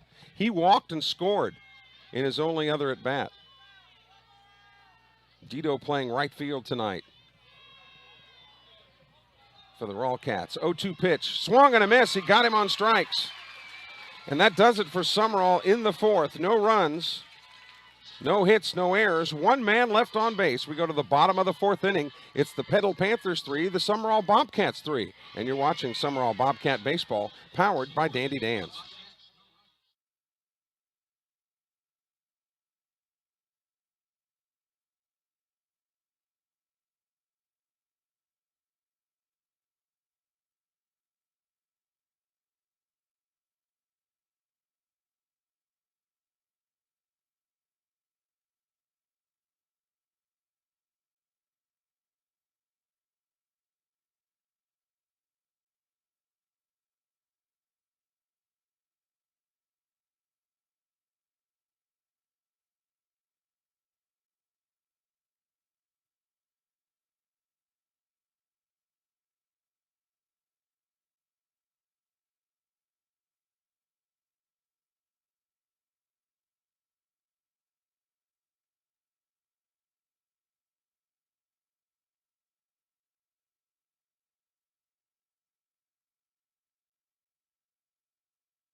We go to the bottom of the 4th inning.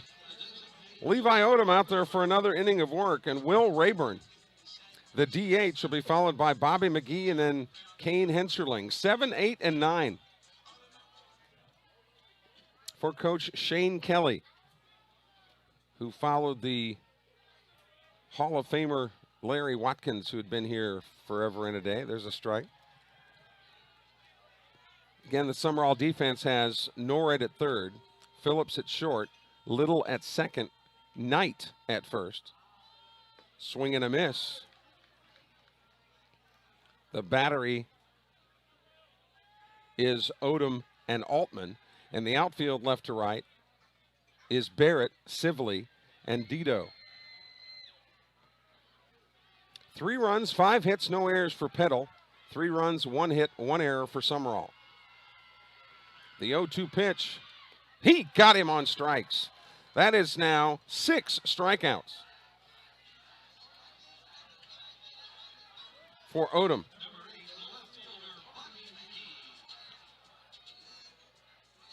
He actually struck out the side in the 1st and the 3rd. And you think, well, where in the world did they get their runs? How did they get 3 runs in the 1st? Well, it's because he didn't strike out the side until Petal had already scored 3. And here's Bobby McGee now. That pitch is low. And I almost said Bobby McGee, but not the same one that jumped off the Tallahatchie Bridge, but that was Billy Joe McAllister, right? Not Bobby McGee. There's a strike. And you have to be old as dirt to even know what I'm talking about in either of those cases. You youngsters can Google it. A ball and a strike to McGee. That's outside, 2-1. Now, we've talked about it before when Petal played on Saturday. Janis Joplin had a song back in the day about me and Bobby McGee. And I think it was Bobby Joe Gentry, wasn't it, that sang, or Bobby Gentry that sang about Billy Joe McAllister. That pitch is strike 2. 2 balls and 2 strikes to Bobby McGee. That was from the movie Ode to Billy Joe.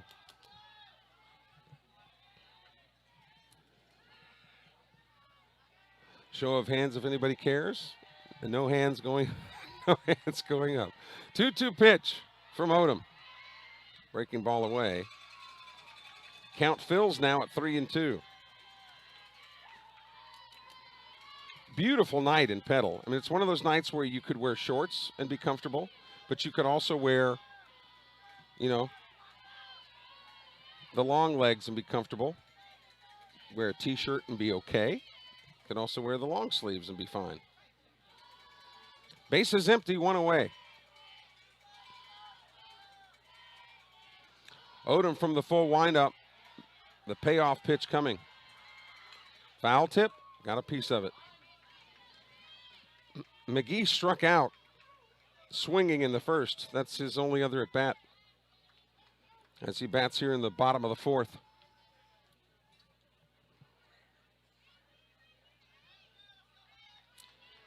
As we begin the second half of this ball game now, and we're no closer to knowing a winner than when we started. We started tied, and we're still tied. The 3-2 pitch swung on. Here's a chopper towards second. Tough play for Little. High bounder, quick throw, and they got him by half a step. Wow, that was close.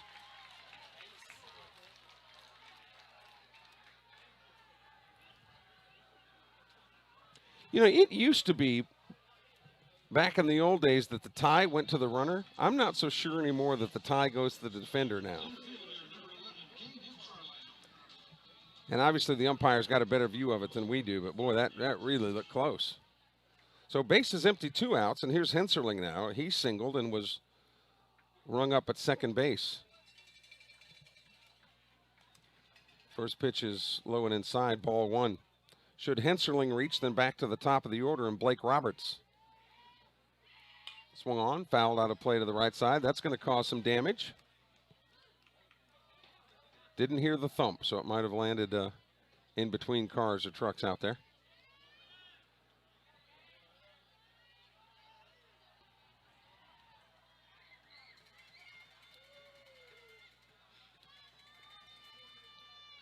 Defense has been the same for Sumrall the whole game here. Sumrall 3-0, looking to go 4-0, heading into this rugged 3-game stretch. The 1-1 pitch delivery from Odom to Altman.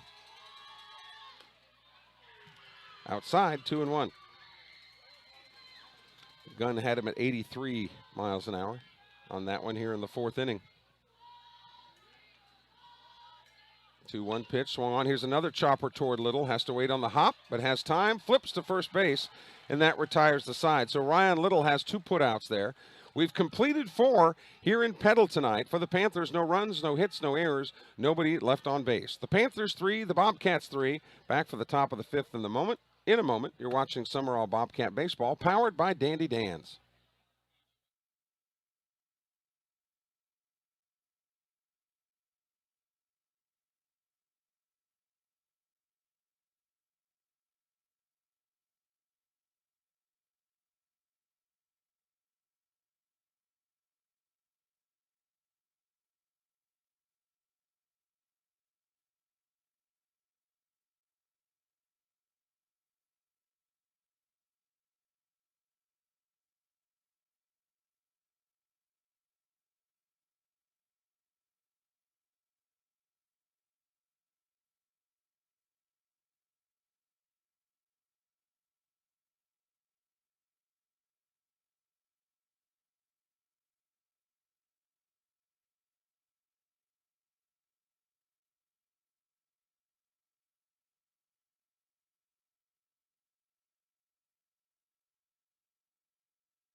Don't forget to join us tomorrow night. Seminary versus Sumrall baseball. Varsity game scheduled to start at 7 o'clock, and we'll have it for you here. 6:30. Is it 6:30? I believe so.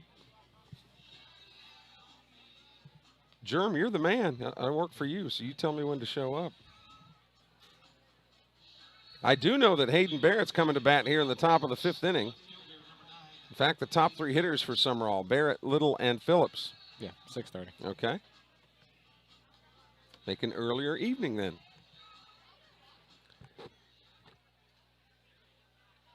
The Cats have scored 3 runs. 2 of them have been plated by Barrett. He got hit by a pitch in the 1st inning and scored. He walked in the 3rd and wound up scoring. First pitch from Barger is a called strike. So Barrett has done his job at getting on base. He got some help in doing so, but nonetheless was on base. The 0-1. That's in there for strike 2. So he's going to have to use the stick now. Top of the 5th inning.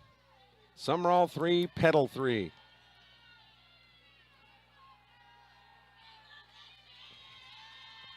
Here's the 0-2. Did it hit him? It looks like it did. He got hit again.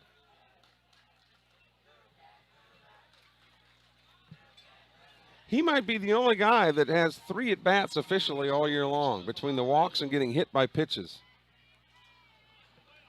And here's Ty Little now, who wants to get the ball in play. He is switch hitting here because of the left-hander Barger in there, so Little will turn around and hit from the right side.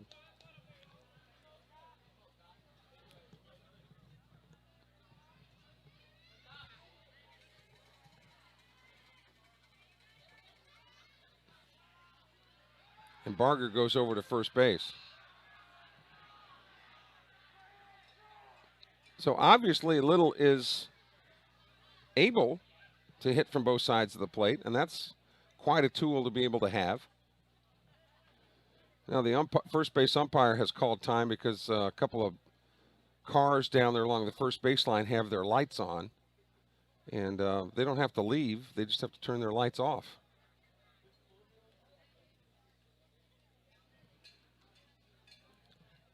And that is really only a problem for particularly the left fielder who's looking in, maybe the center fielder as well,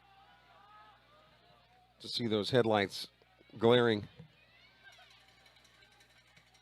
Runner going, shows bunt, throws from Jaden Mark to second base, not in time, and Hayden Barrett has done it again.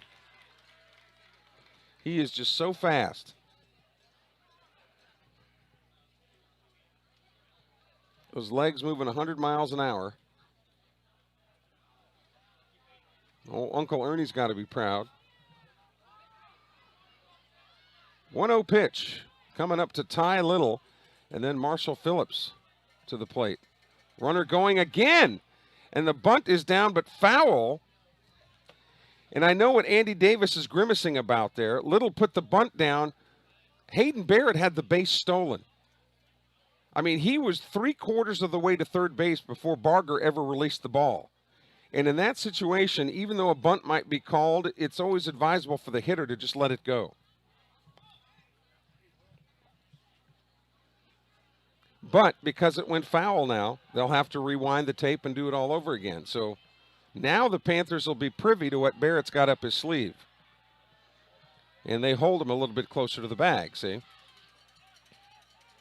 Doesn't go this time, and there's strike 2 now to Little, which makes a potential bunt here much more problematic because if he doesn't put it in play, obviously he's out. So I would think he would be swinging away here.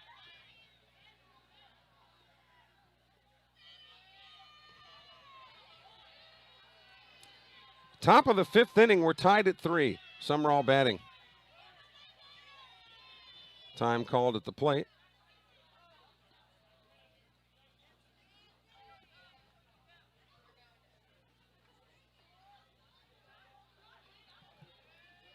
Andy Davis down there at third, and is that Coach Broom at first?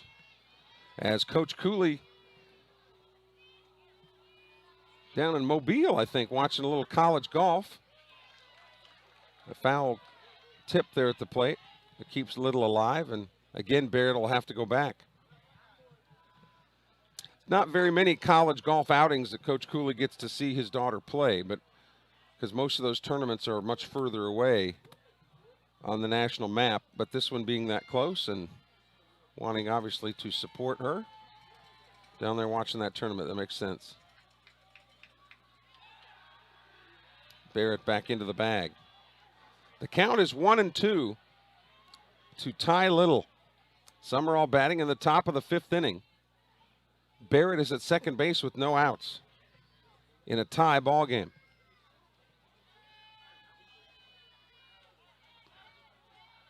The 1-2 pitch. Foul. Nope. Strike 3. Throw to first base to clean it up, but Barrett got to third. That was the objective.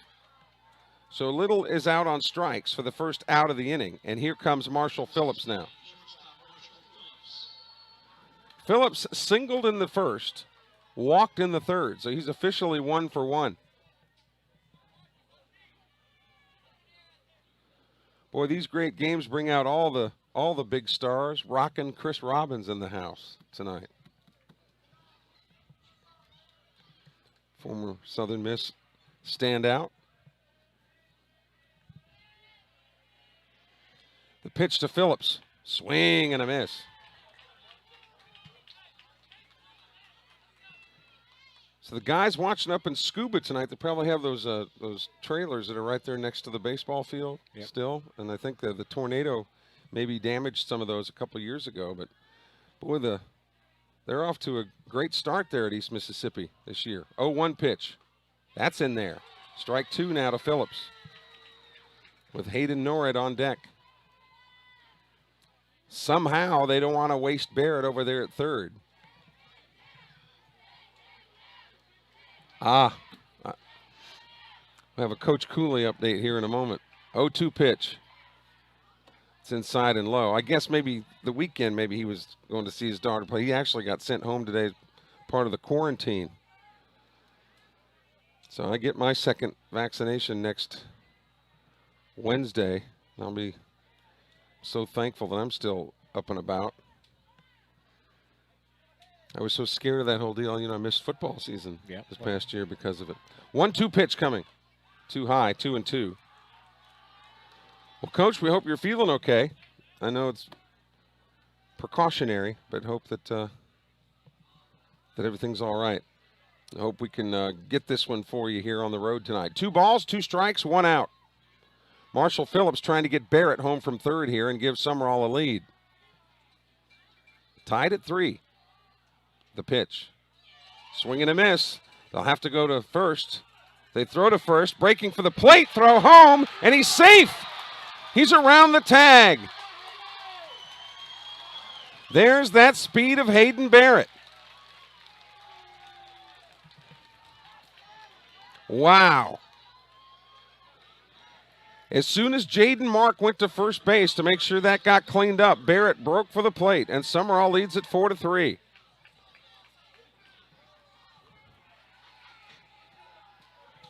So base is empty, 2 outs, and here's Hayden Norred.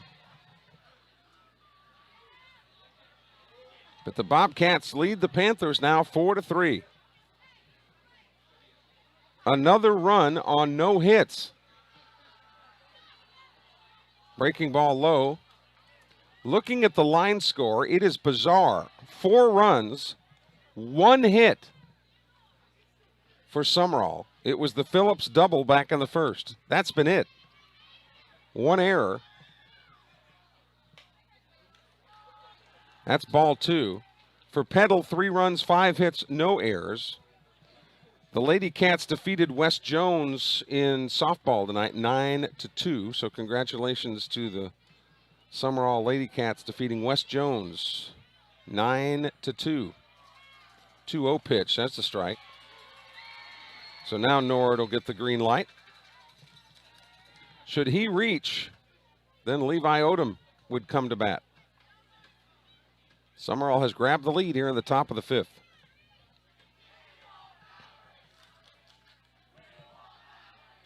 The 2-1. Strike 2 at the belt buckle. Let's see what Norrid's been up to. He struck out in the 1st. He was hit by a pitch in the 3rd. And when he got plunked, the bases were loaded. So that gave Sumrall its 3rd run. And now Hayden Barrett getting hit by a pitch. He has come all the way around to score. Pitch is inside, 3-2. So the walks and the hit batsmen tonight have bitten the Panthers so far.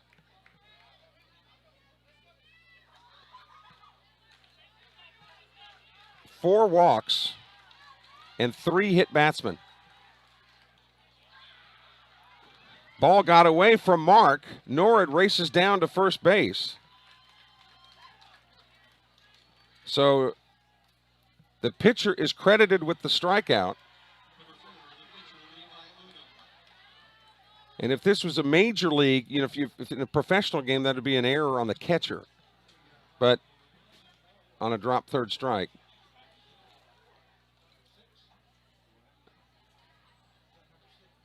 So Liam Munn will run at first base for Norrid. Munn in to run. Bench running for the Bobcats. At first base, number 6, Liam Munn. And the Panthers will talk this over on the mound. This trip to the mound brought to you by State Farm Insurance Agent Stacy Clark in Prentice. Talk to Stacy and find out how you can save money by bundling your auto, home, and other insurances that you have. Like a good neighbor, State Farm is there. Stacy Clark, a longtime supporter of Sumrall Bobcat Athletics. Pitching change for the Panthers. We'll get the table set and let you know what's going on when we return. In a moment, you're watching Sumrall Bobcat Baseball, powered by Dandy Dan's.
So Blake King, who started in the game defensively for the Panthers, now on the hill.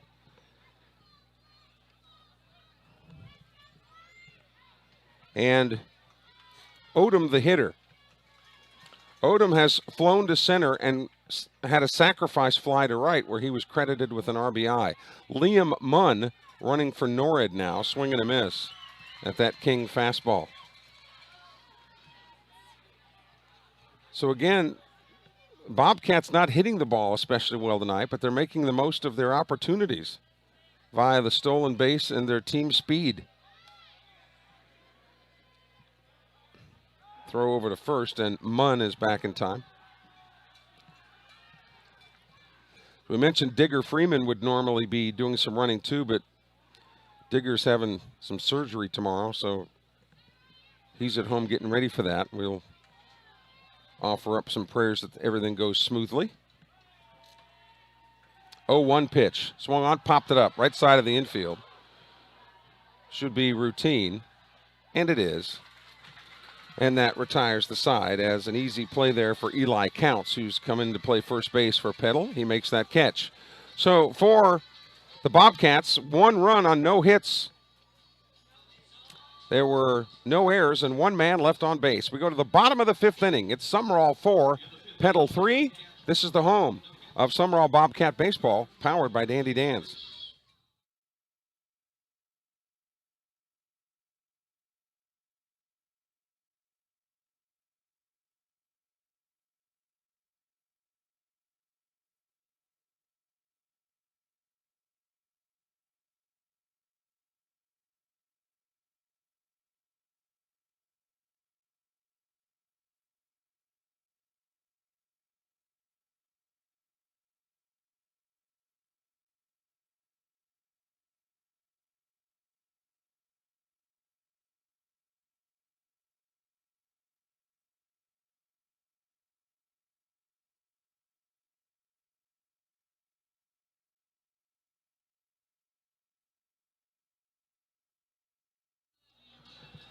Looking at the Java Mo's scoreboard, Southern Miss beaten by South Alabama last night for a record of 2-2 now. They've got UConn coming in tomorrow for a 4 o'clock first pitch, game number 1.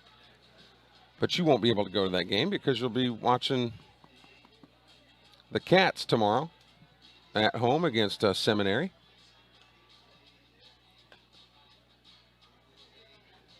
Ole Miss, the number 1 team in the country now. All of our scores brought to you by our friends at Java Mo's. Don't even need to get out of your car for that cup of joe. Just drive on through at Java Mo's with several locations to serve you now, even one in Poplarville. So we go to the top of the order, and here's Blake Roberts.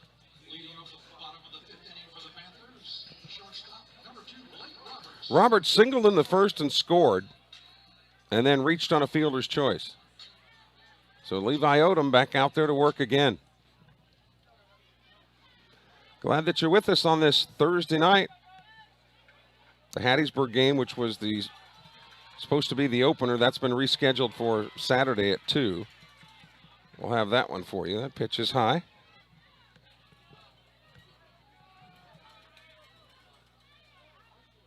Time at the plate now. This is about as easy defensive ball game as you'll get to play because the wind is not a problem at all. 1-0 pitch. There's a strike on the corner. And obviously, since the sun went down, you don't have to deal with any issues there either. It's good news for the pitchers. And Levi Odom has been a picture of calm since that first inning. 1-1 pitch. Too high, 2-1.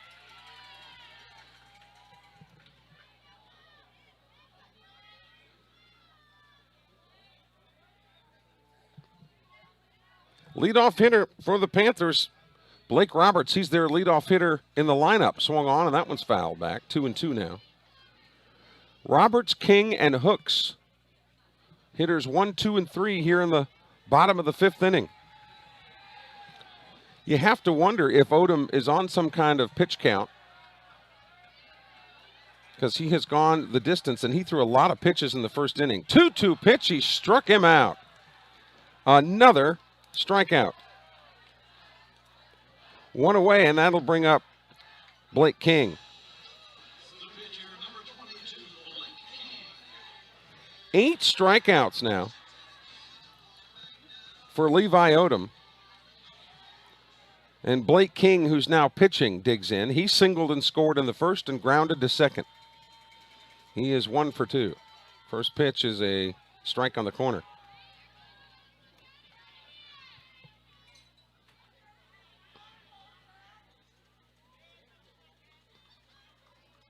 I just think the home plate umpire tonight has just been terrific. 0-1 pitch. Swing and a miss. Odom pulling the string on that bender. Had King way out in front.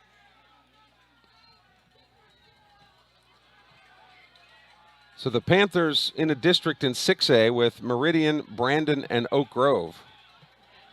And Oak Grove fans will tell you that team is a little different than what they've had in the past. Swing and a miss. Not real deep and experienced pitching. That's the 9th strikeout now. Odom struck out 3 in the first, 3 in the third, another one in the fourth, and 2 more here in the 5th. And here's Hooks. Hooks was one of those strikeout victims in the third. There's a swing and a miss. You would think just on the surface that Brandon may be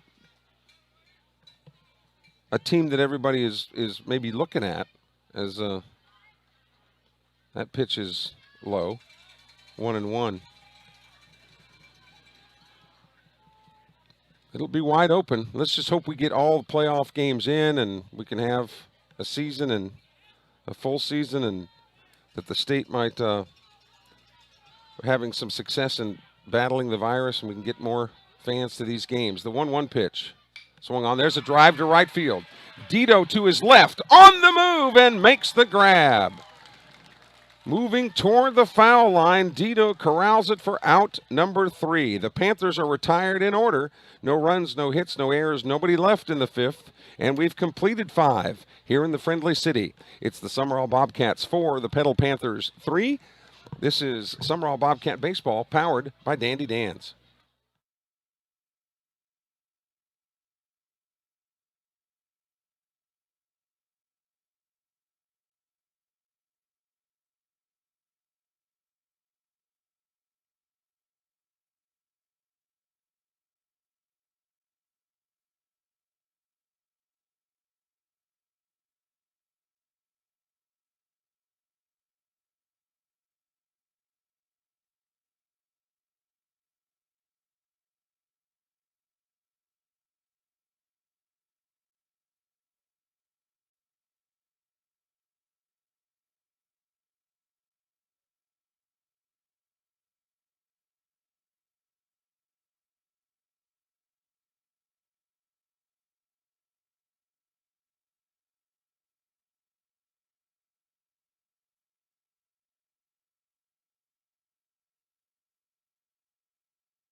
So we go to the top of the 6th inning. The Rawcats will send Cross Sibley, Andrew Knight, and Ethan Altman to the plate to face Blake King. King is the 3rd of 3 Petal pitchers. They've also used Garrett Barger and Blake Hooks. Hooks was the starter. And if the Panthers come back to win this game and King is still in there, he would get the win.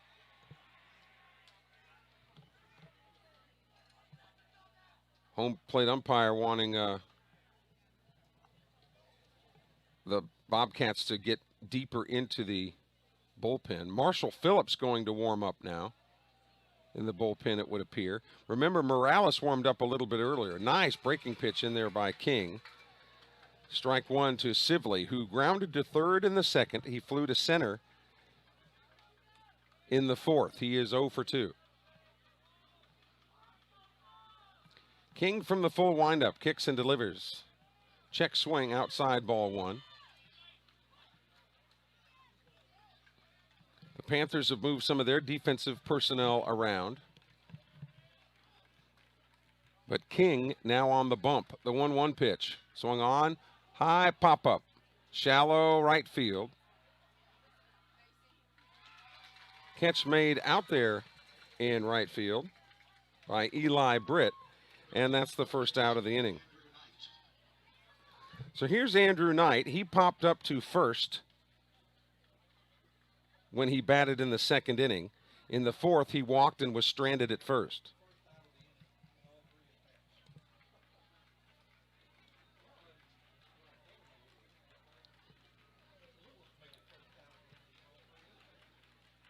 First pitch to him is high, ball 1.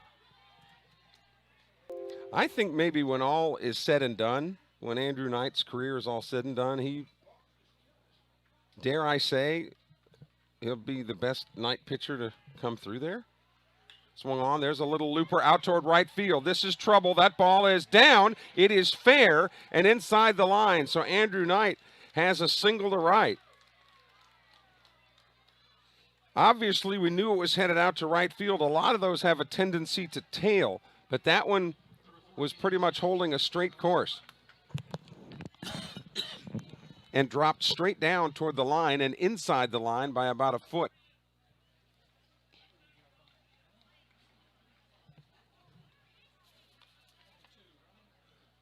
So Brandon Harrison comes in to run.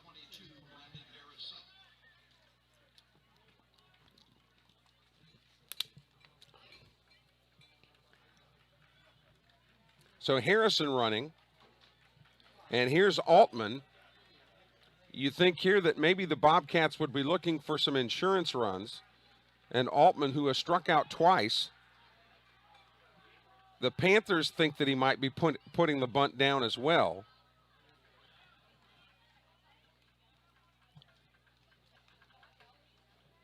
Because they have the third baseman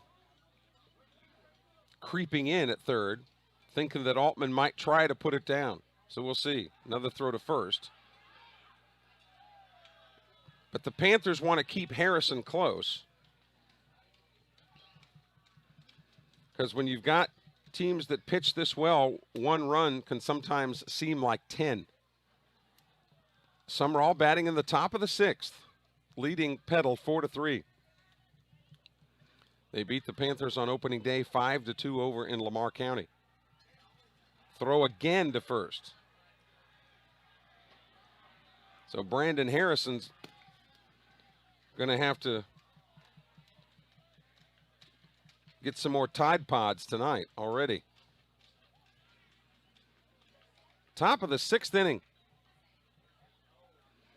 See if Altman tries to bunt. He doesn't. He swings and smashes it into left field for a base hit. How about that? A base hit. Right fielder, number 3, Dito. 2 consecutive singles for Sumrall when the Bobcats did not have a hit since the 1st inning.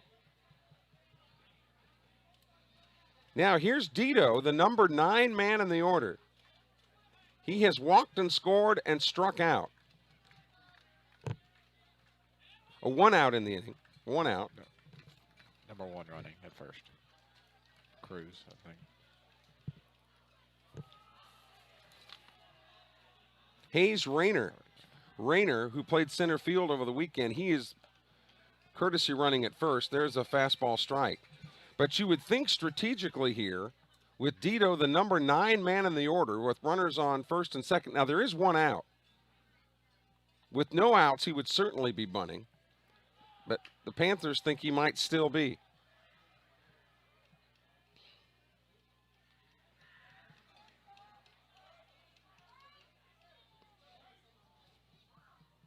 Because Eli Counts, the first baseman, is kind of creeping in. Breaking ball hit him. Oh boy. The plot thickens. Another hit batsman loads the bases for 1 out, and here is Hayden Barrett. But Barrett has yet to put the bat on the ball, but he hasn't had to. He has been hit by a pitch twice and walked the other time and has scored all 3 times.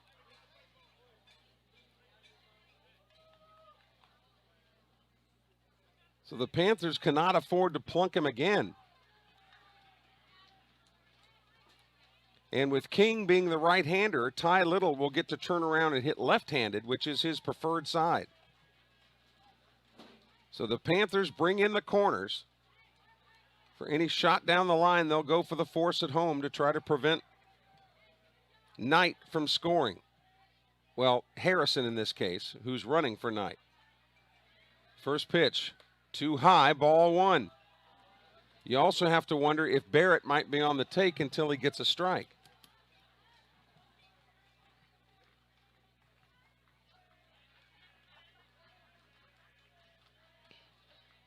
Here's the 1-0. That's low, 2-0. So now Barrett most certainly will have the red light. The old adage that a walk is as good as a run.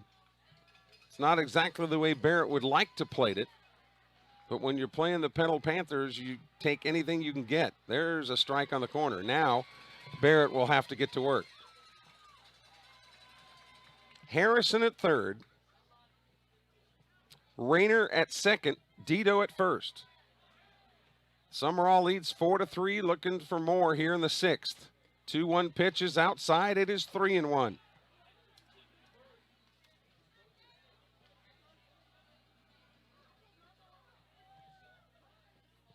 Hayden Barrett is no bigger than a minute, but we've talked before about 75% of that body is heart. He is a gamer. And I don't mean like video games. Here's the 3-1. Swung on, shot down the line. That ball's fair. This will score 1. This will score 2. Rounding second, coming over to third is Dito. Hayden Barrett with a 1-out double has given Sumrall a 6-3 lead.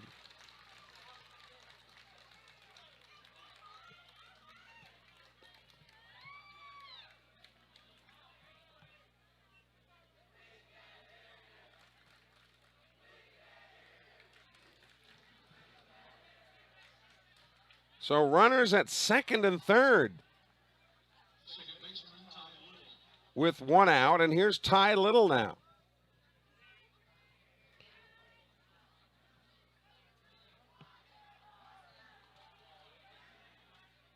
Little will try to pull something to the right side of that infield to get at least one more home. There's a strike on the corner. Marshall Phillips on deck. Bobcats batting in the top of the 6th inning. The Rollers leading Petal 6-3. Swing and a miss.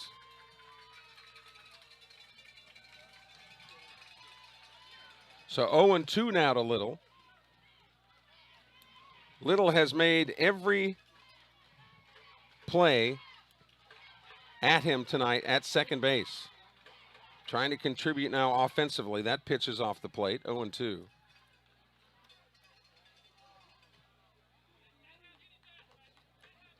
And again, because Barrett is not forced at second base, he will do what Dito does at third. If Dito moves, he will move. If not, he will stay put because he doesn't have to go anywhere. Here's the 1-2 pitch to Little. Swung on and fouled into the screen.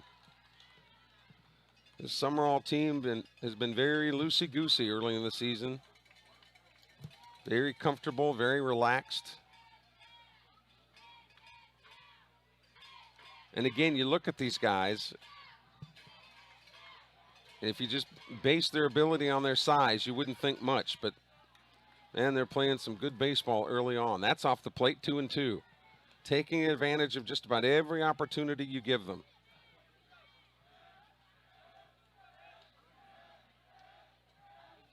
One out in the inning. Runners on second and third. Sumrall has plated 2 more and leads 6-3. Swung on, fouled again. So a good at bat here for Little as he's racking up the miles on the arm of Blake King. I think we're the #1 rated show in scuba tonight. It wouldn't take much, I wouldn't guess. No, it wouldn't take much. Here's the 2-2. Called strike 3, got him on the inside corner.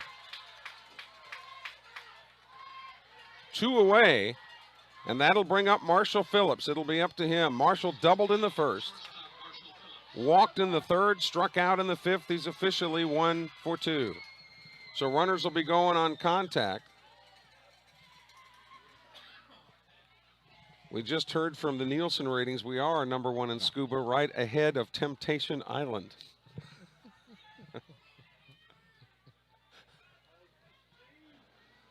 Marshall hitting third in the order.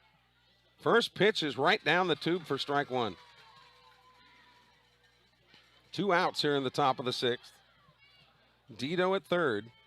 Barrett at second. They'll easily score on a base hit if Marshall can just find a hole somewhere. The 0-1 pitch. Breaking ball chopped wide of third. So 0-2 now to the Petal short, or to the Sumrall shortstop.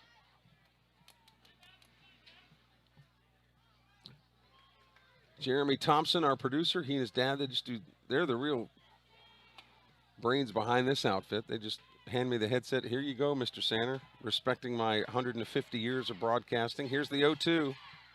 Low, 1-2.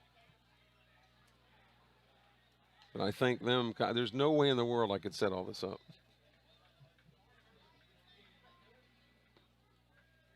Should Phillips reach, then Norrid would come up to bat. Sumrall looking to go 4-0 on the year.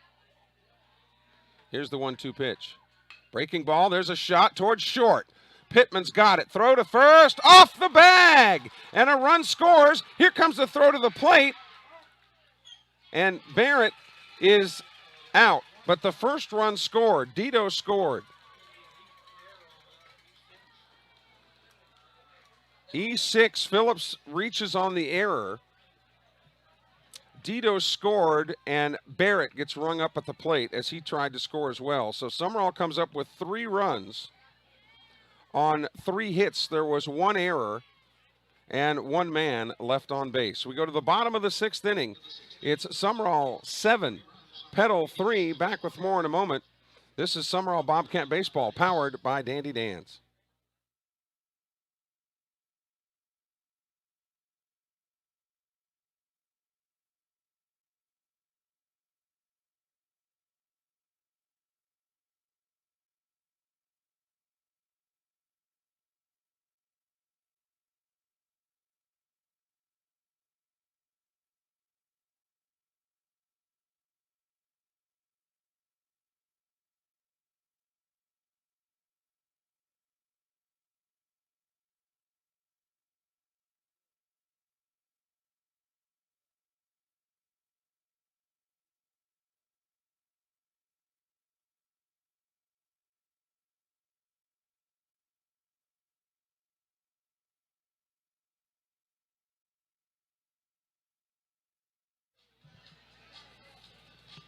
The Panthers will send up Jaden Mark, Eli Britt, and Colby Carlisle. They're the scheduled hitters.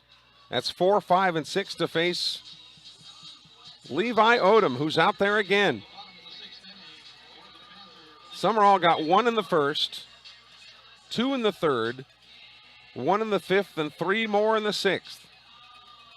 Petal got all of its runs in the first. Sumrall leads 7-3. And the hit column looks a little better now in Sumrall. A little better, although 7 runs on 4 hits now. First pitch to Jaden Mark way inside. Andy Davis has a full complement of relievers that he could go to if Odom gets in any kind of trouble here. And I would suspect that he would, because Odom has had a good night's work as far as the number of pitches go. Here's the 1-0 pitch. There's a swing and a miss. Mark has struck out twice, once in the first and 1 in the third. We did get word number 1 in Scuba and also number 1 in Sugarlac. Sugarlac. Yeah, which is right outside Scuba. I think that's the suburb of Scuba. Here's a drive. That ball is well hit. That ball is back. That ball is caught by Hayden Barrett on the warning track at the fence. What a grab. That ball looked like to me that it was out of here. But Barrett pulls it down at the fence. And here's Eli Britt.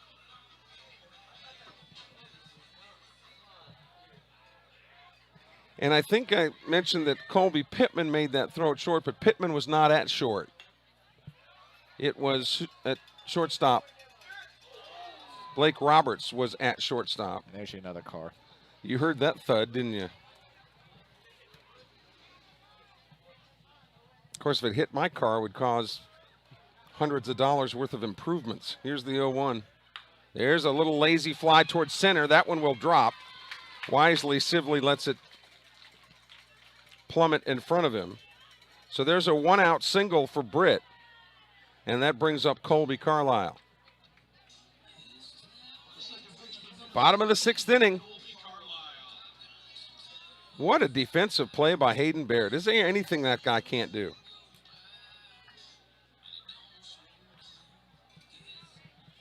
And you know, because of his size, he's always been doubted. You know that. I'm sure lots of people just said, he can't do it. But small potatoes are hard to peel, man.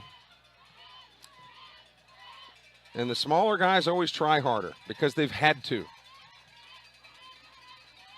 Here's the pitch to Carlisle. Popped it up. Knight coming over into foul territory. So is Altman, but Altman backtracks and can't grab it. It actually kind of had some backspin on it and came. Altman, I think, thought it was going to get out of play, but then it came back in at the last second and just could not make the grab. So it'll go as a strike. And Levi Odom comes over and kind of gives him a fist bump like, man, that was a good effort. Knight was over in the area as well, so it's a loud strike. Carlisle hitting 6th in the order. The captain of my all-hair team, Will Rayburn, is on deck. 7-3 Sumrall. Petal batting in the bottom of the 6th. Odom comes set and delivers. Swung on, a little tapper, fair. Odom's only play will be to first. Makes the play at first. 1-3 on the putout. 2 away, and Britt advances to second. So here comes Rayburn. Remember I was telling you about what the kids call sick flow? Now there's some hair for you.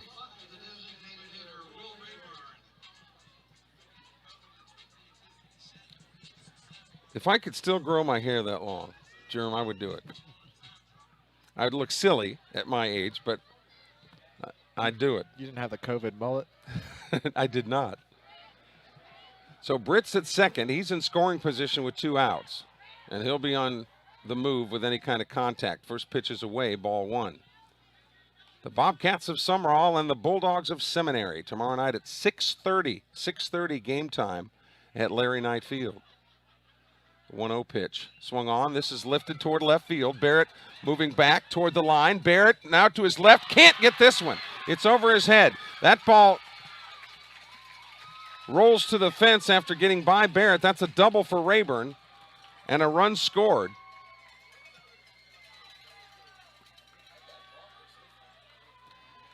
That's really weird. It looked like it was going to be a relatively makeable play. So Rayburn, with a 2-out RBI, makes it a 7-4 ball game. And Bobby McGee is the scheduled hitter, and here comes Andy Davis. You have to wonder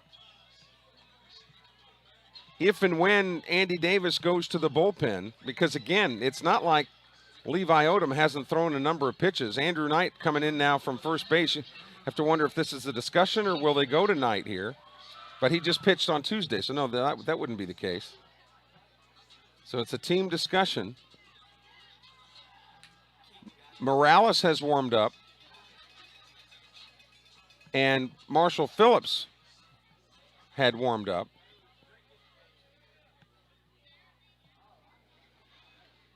So the huddle has broken there.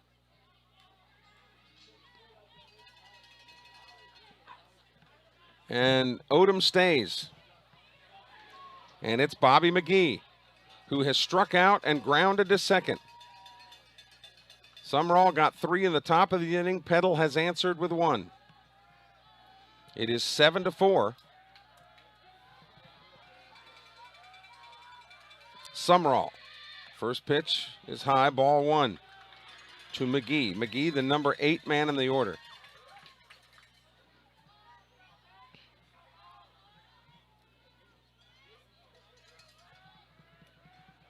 Levi's mother Brandy, dad Lee. Here's the 1-0 pitch. Low, 2-0.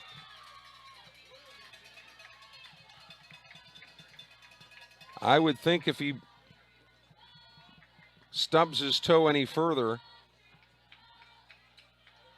here in this inning, that might be the end of the night for Odom. We'll see. The 2-0 pitch. That one is there and popped it up. Shallow center field. It is Phillips going out into center field, and Phillips makes the grab. Wow. He had trouble with that one, but he was able to pull it down. So for the Panthers in the 6th, 1 run on 2 hits. No errors, 1 man left on base. We've completed 6 in Forest County. It's Sumrall 7, Petal 4. This is the home of Sumrall Bobcat Baseball, powered by Dandy Dan's.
Colby Pittman now pitching for the Panthers. He's the fourth man used tonight by Shane Kelly.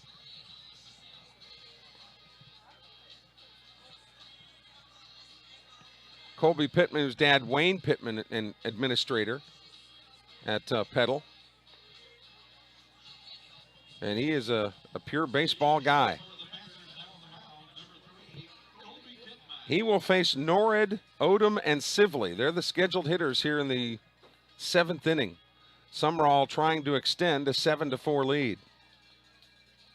The 7th inning for the Bobcats, leading off number 12, the third baseman, Norrid. Norrid struck out in the first. He was hit by a pitch in the third. And he struck out in the 5th, but reached on the drop third strike. 4, 5, and 6 for the Bobcats. First pitch is outside, ball 1.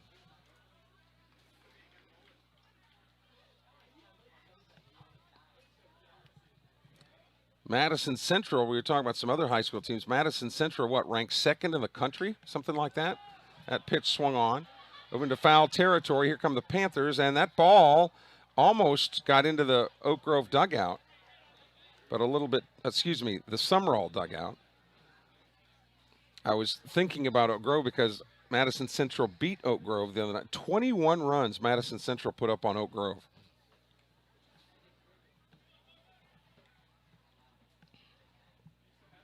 One and one the count to Hayden Norrid. You didn't think I caught that mistake, did you, Jeremy? I don't think I did. Here's the 1-1. Breaking pitch. Nice one in there for strike 2.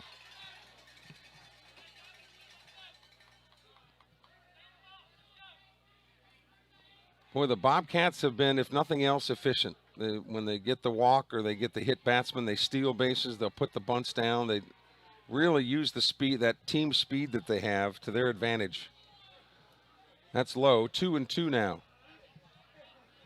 to Hayden Norrid. I think I saw his brother Holden here earlier tonight.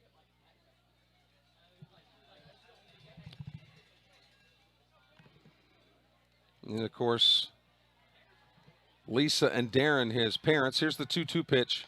Outside, 3-2.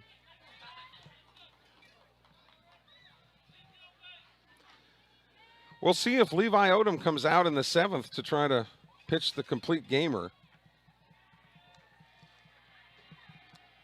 3-2 pitch swung on, a little lazy fly ball out toward right. This could be trouble, and it drops. You had that situation with the second baseman going out and the right fielder coming in, and it dropped right between them. It's an ugly single, but it's a single nonetheless. Odom has flown to center. He has a sacrifice fly and an RBI, and he has popped to first base. Officially 0 for 2. And Odom, after having a rather auspicious start, pitching-wise, in the first inning,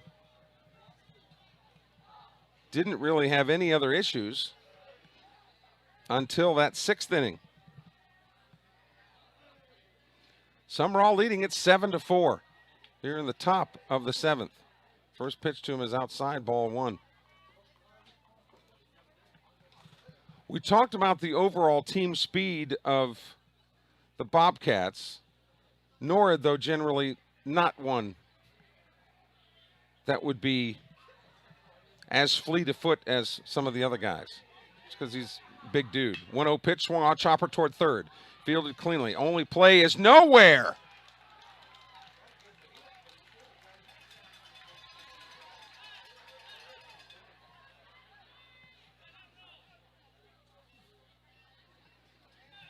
So even though a play wasn't made, theoretically you can assign an error on indecisiveness.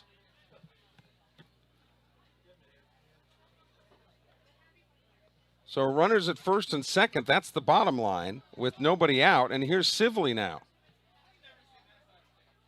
He's showing bunt and tries to put it down, but fouls it away for strike 1. The runners will have to go back. And you know Sibley as a hitter is probably going, I don't want to bunt. But he's also a pitcher, so he understands the importance of some extra runs.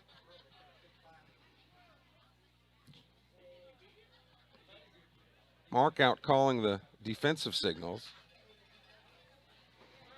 Sumrall batting in the top of the 7th, leading 7-4. And looking for more here with no outs. That pitch is low, 1-1.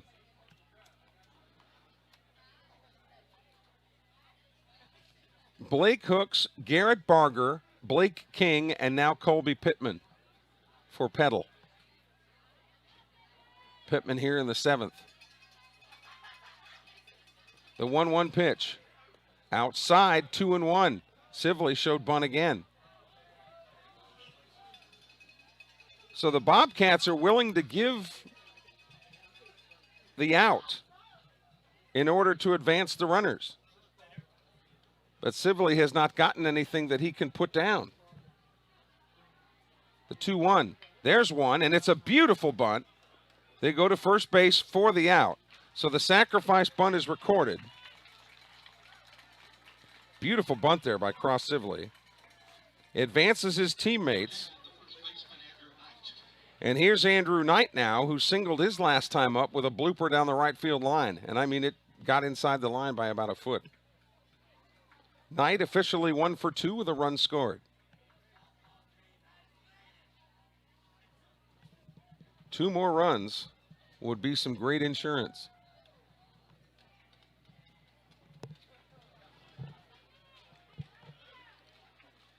Righty versus righty. The Panthers have pulled the infield in to try to cut down anything at the plate, thinking they can ill afford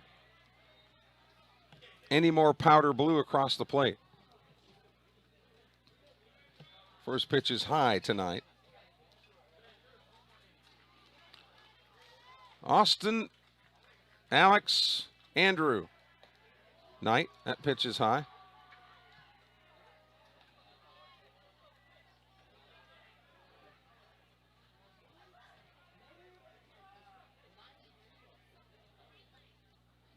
Two and 0 now. First base is open. So you'd think that he's sitting on fastball here on 2-0. There it is, swing and a miss.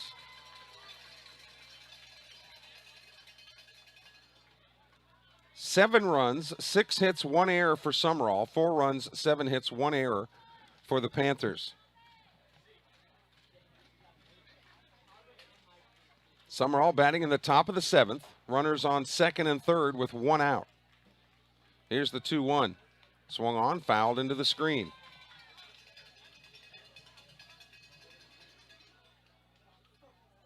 Altman on deck. He singled and scored his last time up.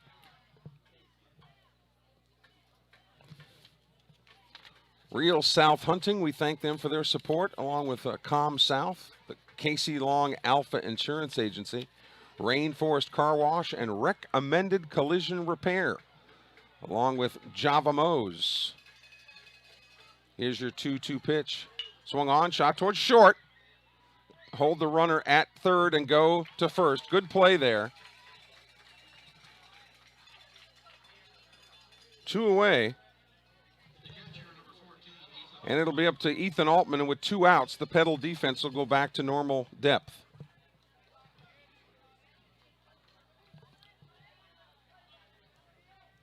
Java Mose, you don't even have to get out of your car for that cup of joe. Just drive on through. Tell them Jeremy Thompson sent you. And you know what they'll say? Who's Jeremy Thompson? Exactly. That's exactly what they'll say.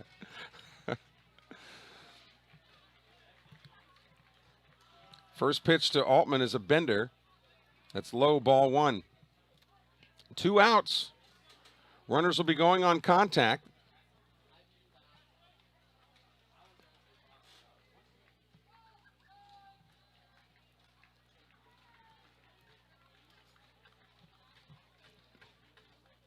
Norred at 3rd. Odom at 2nd with 2 outs. The 1-0 pitch. Breaking ball high and inside. So 2-0 to Altman. Should he reach, then Cade Dito would come up to bat. Dito got plunked his last time up.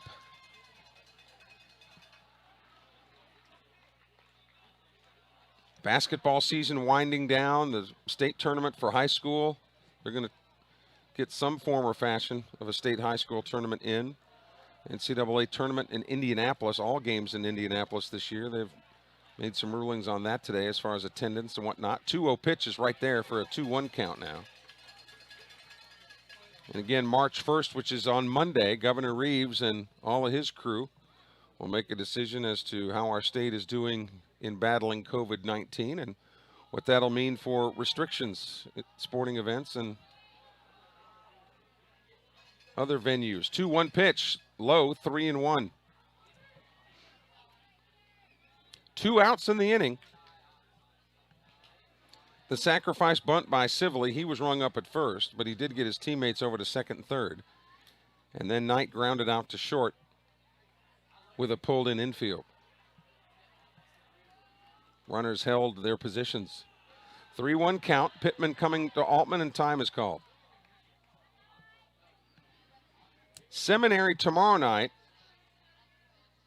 at Sumrall, and then we'll go to the Berg, Smoky Harrington Park, and play the Tigers of Hattiesburg at 2 o'clock Saturday afternoon. 3-1 pitch, ball 4.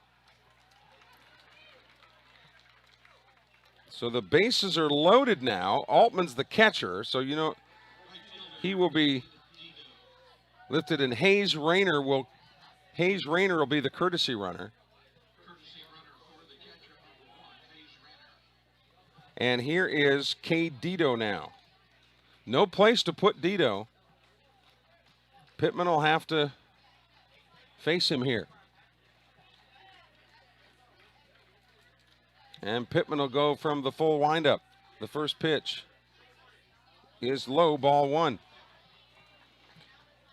So is Dito on the take until he gets a strike? Is this game right at about 2.5 hours old? That started a little late at 7:11. 1-0 pitch, swing and a miss. No, he was swinging all the way.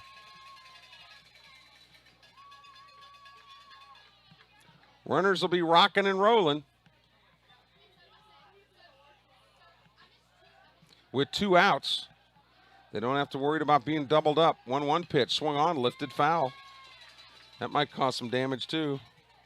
Oh, you can always tell because if people make those ooh and ah sounds, right? It's either hit a windshield or a hood. My car would fall apart if a ball hit it. Adhesive tape doesn't do very well with baseballs. 1-2 pitch. Colby Pittman on the mound. Delivers too high. 2-2. That's why I make sure and parked all the way past the softball field, just in case the softball was playing. The germ mobile, huh? Down that way. 2 balls, 2 strikes, 2 outs. Here's the pitch from Pittman. Swung on, chopper towards short. Play will have to go to first. Short throw, 1 run scores. No throw to the plate, another run scores. It's 9-4, Sumrall.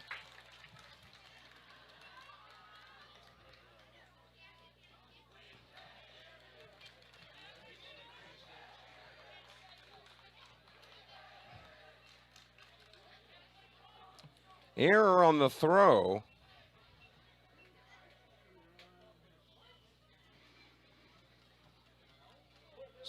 So because of the error, Dito is not credited with any RBIs. And here's Barrett now with runners on the corner and 2 away.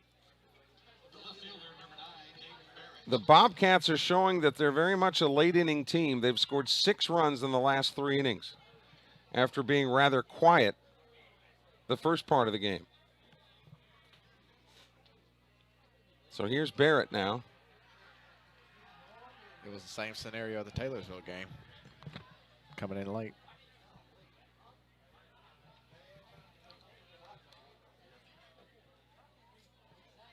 And now, if you're thinking of putting Odom back out there on the mound, you've got even more Insurance. more cushion to help with.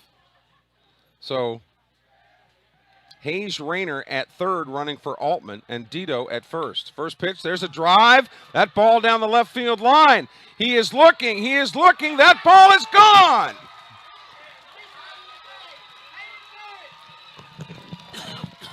Hayden Barrett, aloha on the steel guitar. Yes, little Hayden Barrett. A 3-run shot.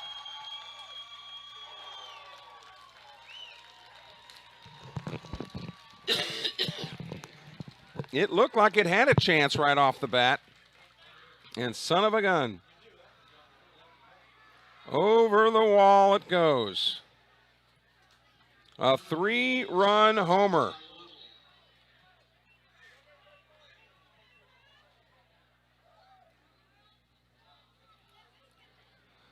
So now Ty Little comes to the plate with a 12-4 lead.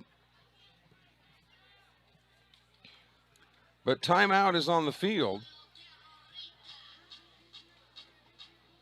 And they'll have a chat on the mound. 2 outs, bases empty. Southern Miss playing the University of Connecticut coming in for a 3-game series. That'll be it for Pittman. Game number 1 tomorrow at 4 o'clock.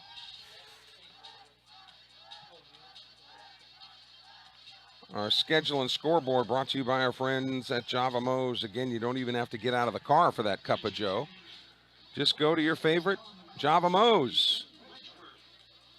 Wedgeworth on to pitch now for the Panthers. Peyton Wedgeworth, he's a sophomore. We talked about how most of this Panther team is comprised, they've got some seniors, but a bulk of the roster is the sophomore class and the junior class.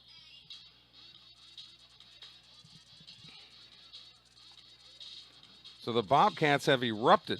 3 in the 6th, 5 more in the 7th. Barrett with a 3-run homer. And again, we talked about how Barrett isn't very big, but that shows you how strong he is.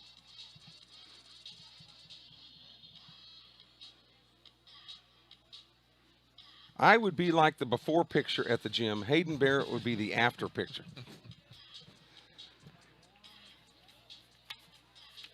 Now the Bobcats, Grant Robbins comes on to hit now for Sumrall.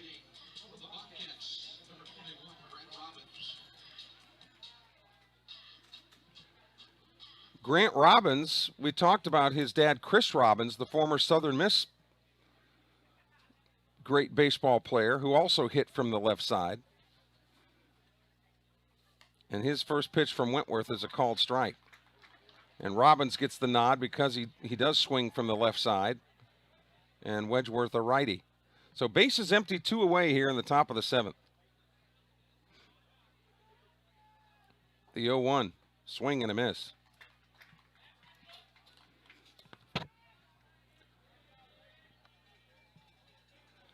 So Wedgeworth now the 5th Petal pitcher implemented here.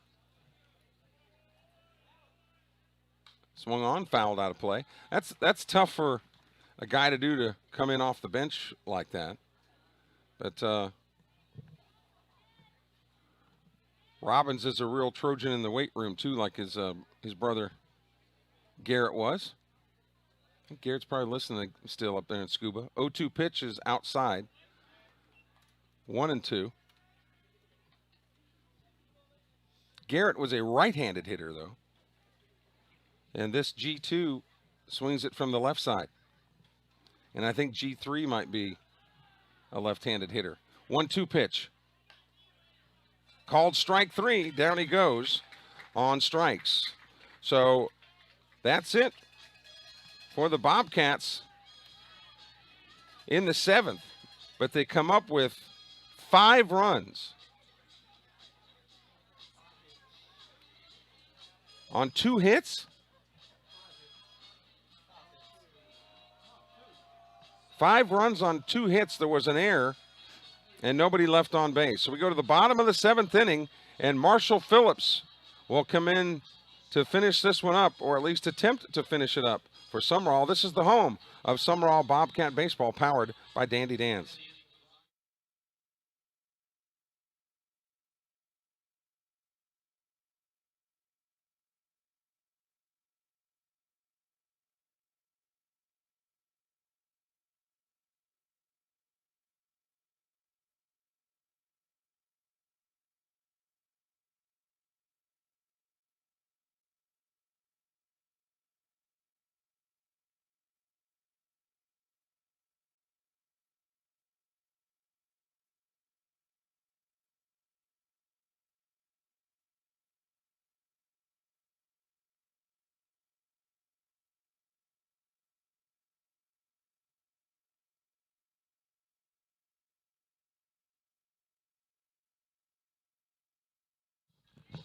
So Marshall Phillips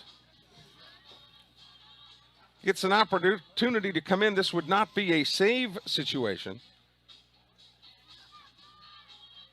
but a chance to work at this point on the mound, and that's exactly what Andy Davis wants him to do, is get some work.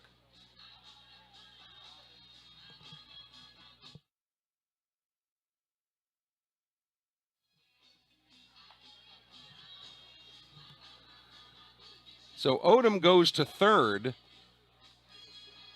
Holloman is shortstop. Holloman in at shortstop, and he had a great JV game tonight. He made a really sensational play. Landon Holloman, that guy can flash the leather. He can play defense. I saw him in the JV game make a terrific play. And then Norred moves over to first base. So here's Henserling now. He has singled and grounded to second, but this will be Marshall Phillips. 7th inning to work. The first pitch is a strike right down the tube. So Levi Odom, if this score holds or anything close to it, Odom would get the win. Again, no save situation. The 0-1 pitch. There's a shot into right field, base hit. And I think probably Andy Davis was just telling Marshall, look, let's just get the ball, don't walk anybody. Just find the strike zone, trust your defense a little bit. And here's Blake Roberts. Number 2, the shortstop, Blake Roberts.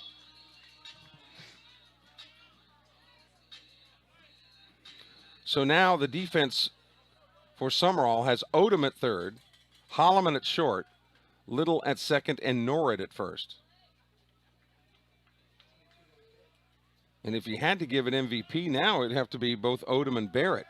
Odom on the hill and Barrett both defensively and offensively. First pitch fouled away. So Marshall Phillips pounding the strike zone with heaters. Dito in right, Sibley in center, and of course, that's Barrett's position out there in left. Not holding the runner, not with this lead. Breaking ball, beauty, on the corner, strike 2. And Marshall Phillips, we've talked about it before. Phillips, a terrific athlete and throws the ball hard. The problem has been control in the past, and that is something that he has tried to work on. The 0-2 pitch, that's outside. And there you saw just kind of a little flash of it, to where sometimes Marshall will work a little bit quickly, a little bit too quickly.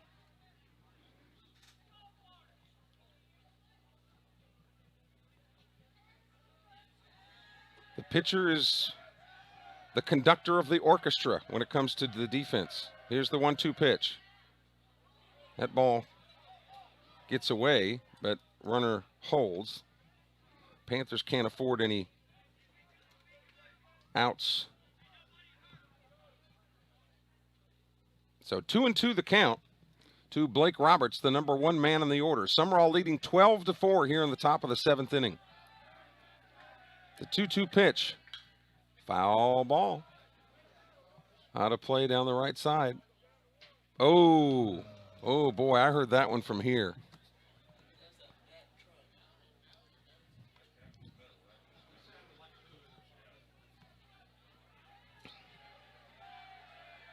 Still 2-2. Phillips to the plate. Outside 3-2. Blake King on deck as Petal bats here in the last chance 7th.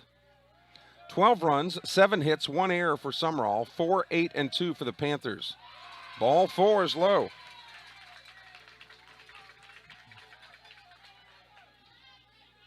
So runners on first and second. Nobody out. Number 22, Blake King.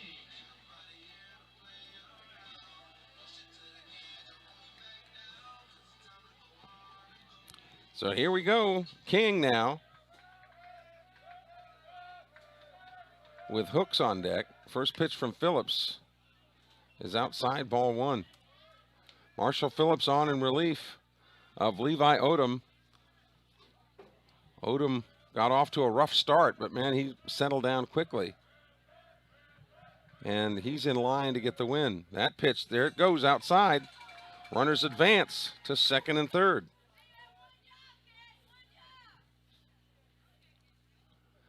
And that brings Coach Andy Davis out of the dugout.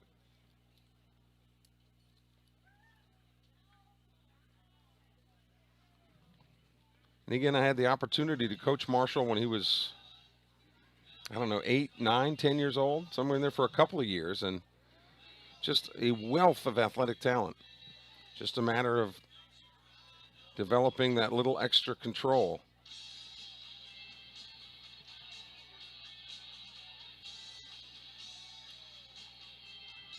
Sumrall leading 12-4 here.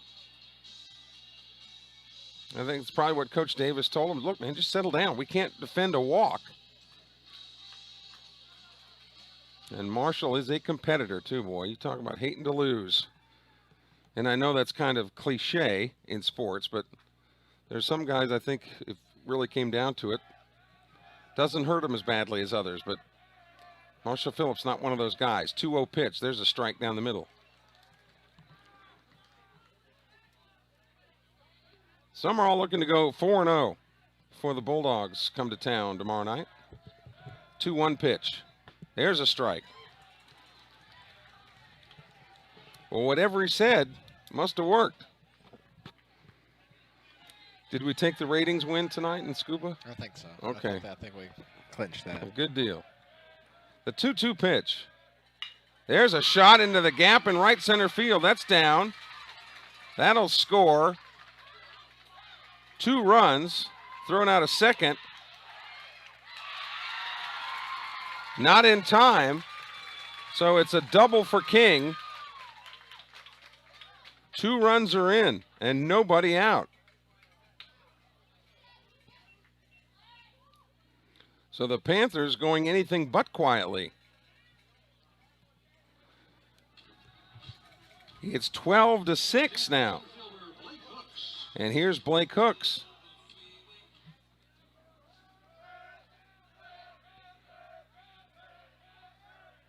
First pitch to him outside.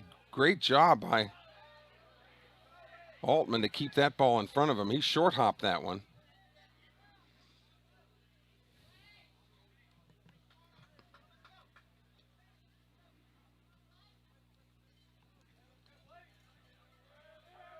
Sumrall got 3 in the 6th. Petal came back with 1 in the 6th. Sumrall got 5 in the 7th. The Panthers come back with 2 more in the 7th. And still nobody out.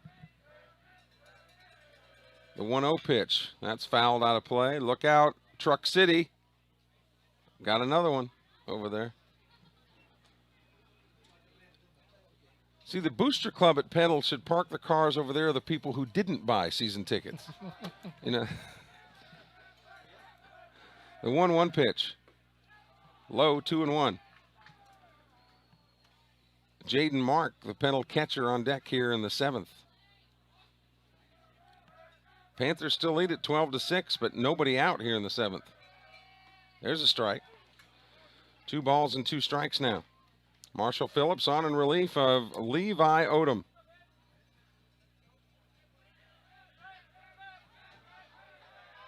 Swing and a miss. He struck him out. And you know that's going to mean a lot for his confidence. Wait a minute. Did they call a balk?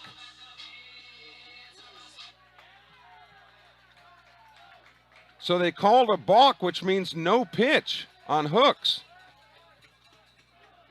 A balk was called. They said that Marshall Phillips did not come set for a full second. So what that means is King goes to third, and the pitch that struck out Hooks goes as a no pitch.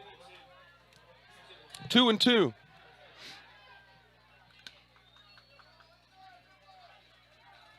Two balls, two strikes. Now he comes set. High and inside. 3-2, so a turn of events here. Phillips thought he had the K and the out. But now King is at third, and the count goes full to Hooks. Ball 4. So still nobody out.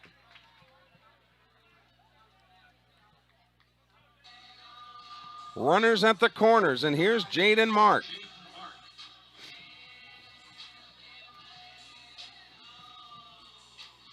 And those insurance runs look better and better right now. But this is what coaches call teachable moments. Trying to get Marshall Phillips a little bit of work. First pitch is a strike, position A.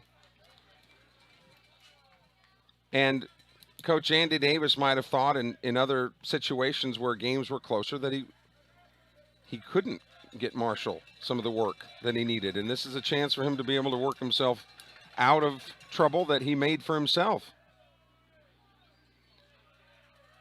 And it's not all his doing. The Panthers have hit him pretty well. Henserling with a single. King with a double. The 0-1. Almost hit him inside, 1-1.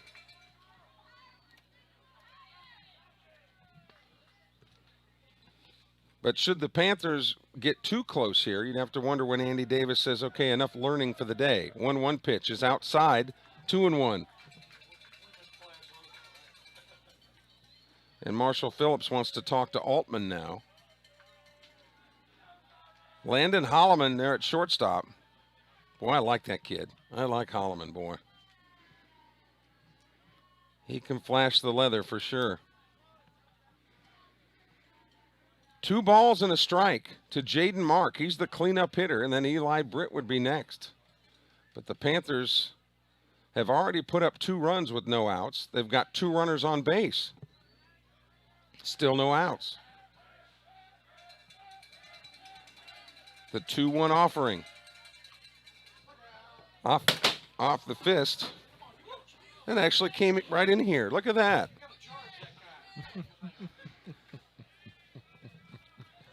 There's a window sitting right in front of me that I understand was busted just last week. And it almost got broken again. The 2-2 pitch, here's off the fist to second base. This will score a run, but the Bobcats will get the out at first. So King scores. Hooks advances to second. And Mark is out on the ground out to second. So 1 away, runner on second. And it's now a 12-7 ball game.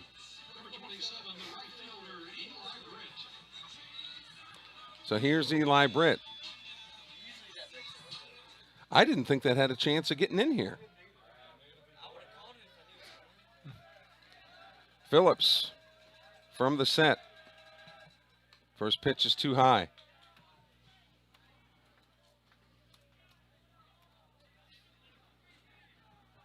The line score 12-7-1 for the Rollers, 7-9-2 for Petal.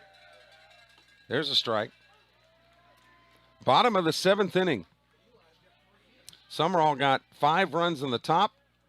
Petal has answered with 3 here in the bottom, and runner at second with 1 out. Outside, 2-1.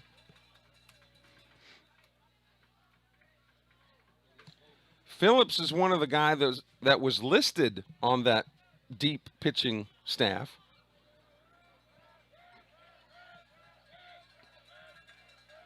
but they certainly want him to clear up any control problems. That's inside, 3-1. 1 out here in the bottom of the 7th. The Bobcats trying to finish this up, as we are now exactly 3 hours into this game.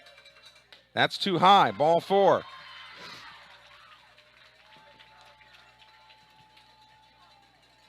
Nobody in the Sumrall bullpen.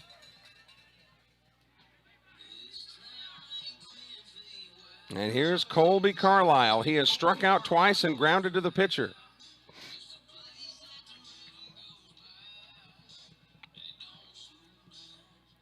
You know who absolutely needs medication at this point are Marshall Phillips' parents. First pitch, swung on and fouled down the right field line.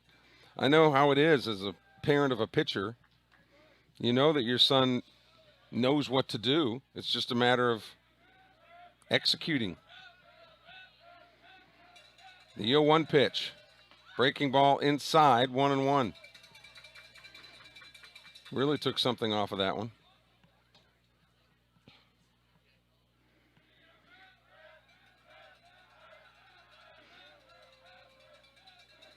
Phillips comes set. The 1-1 pitch. Strike 2 at the knees. Carlisle, the 7th man of the order to the plate here in the 7th. Runners on first and second. The 1-2 pitch. Swing and a miss. Got him on the bender there. That was a nice looking pitch. 2 away. And here comes Will Rayburn.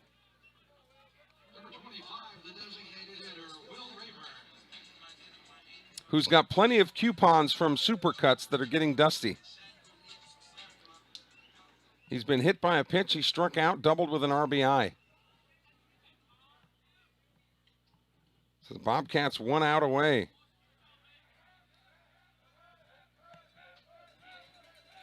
First pitch to him, swung on and into the screen. And Marshall Phillips, too, you can just tell he's one of those guys that works 100 miles an hour. It's just,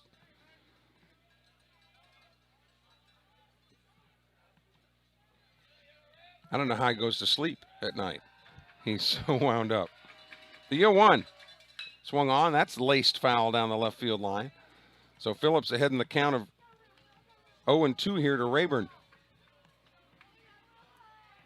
Our game time tomorrow against Seminary is 6:30. We'd love to see you in person at Larry Knight Field, but if you can't, and we had, huge numbers watching the game tonight. Can't join us in person, see you on the web. 0-2 pitch. He got him on strikes. Took a fastball, strike 3, so Marshall Phillips finishes it up. The Panthers send 8 to the plate and come up with 3 runs on 3 hits. A couple of men left on base. No errors. Final score tonight from Petal. The Bobcats move their record to 4-0 with a 12-7 win over the Petal Panthers. The final line score for Sumrall, 12 runs, 7 hits, 1 error. For Petal, 7 runs, 9 hits, 2 errors. Levi Odom gets the win. And we'll see you tomorrow night at Larry Knight Field. Our airtime 6:30 as your Sumrall Bobcats take on the Seminary Bulldogs. For producer Jeremy Thompson, I'm Kelly Sander. Thank you for joining us. You've been watching Sumrall Bobcat Baseball, powered by Dandy Dan's.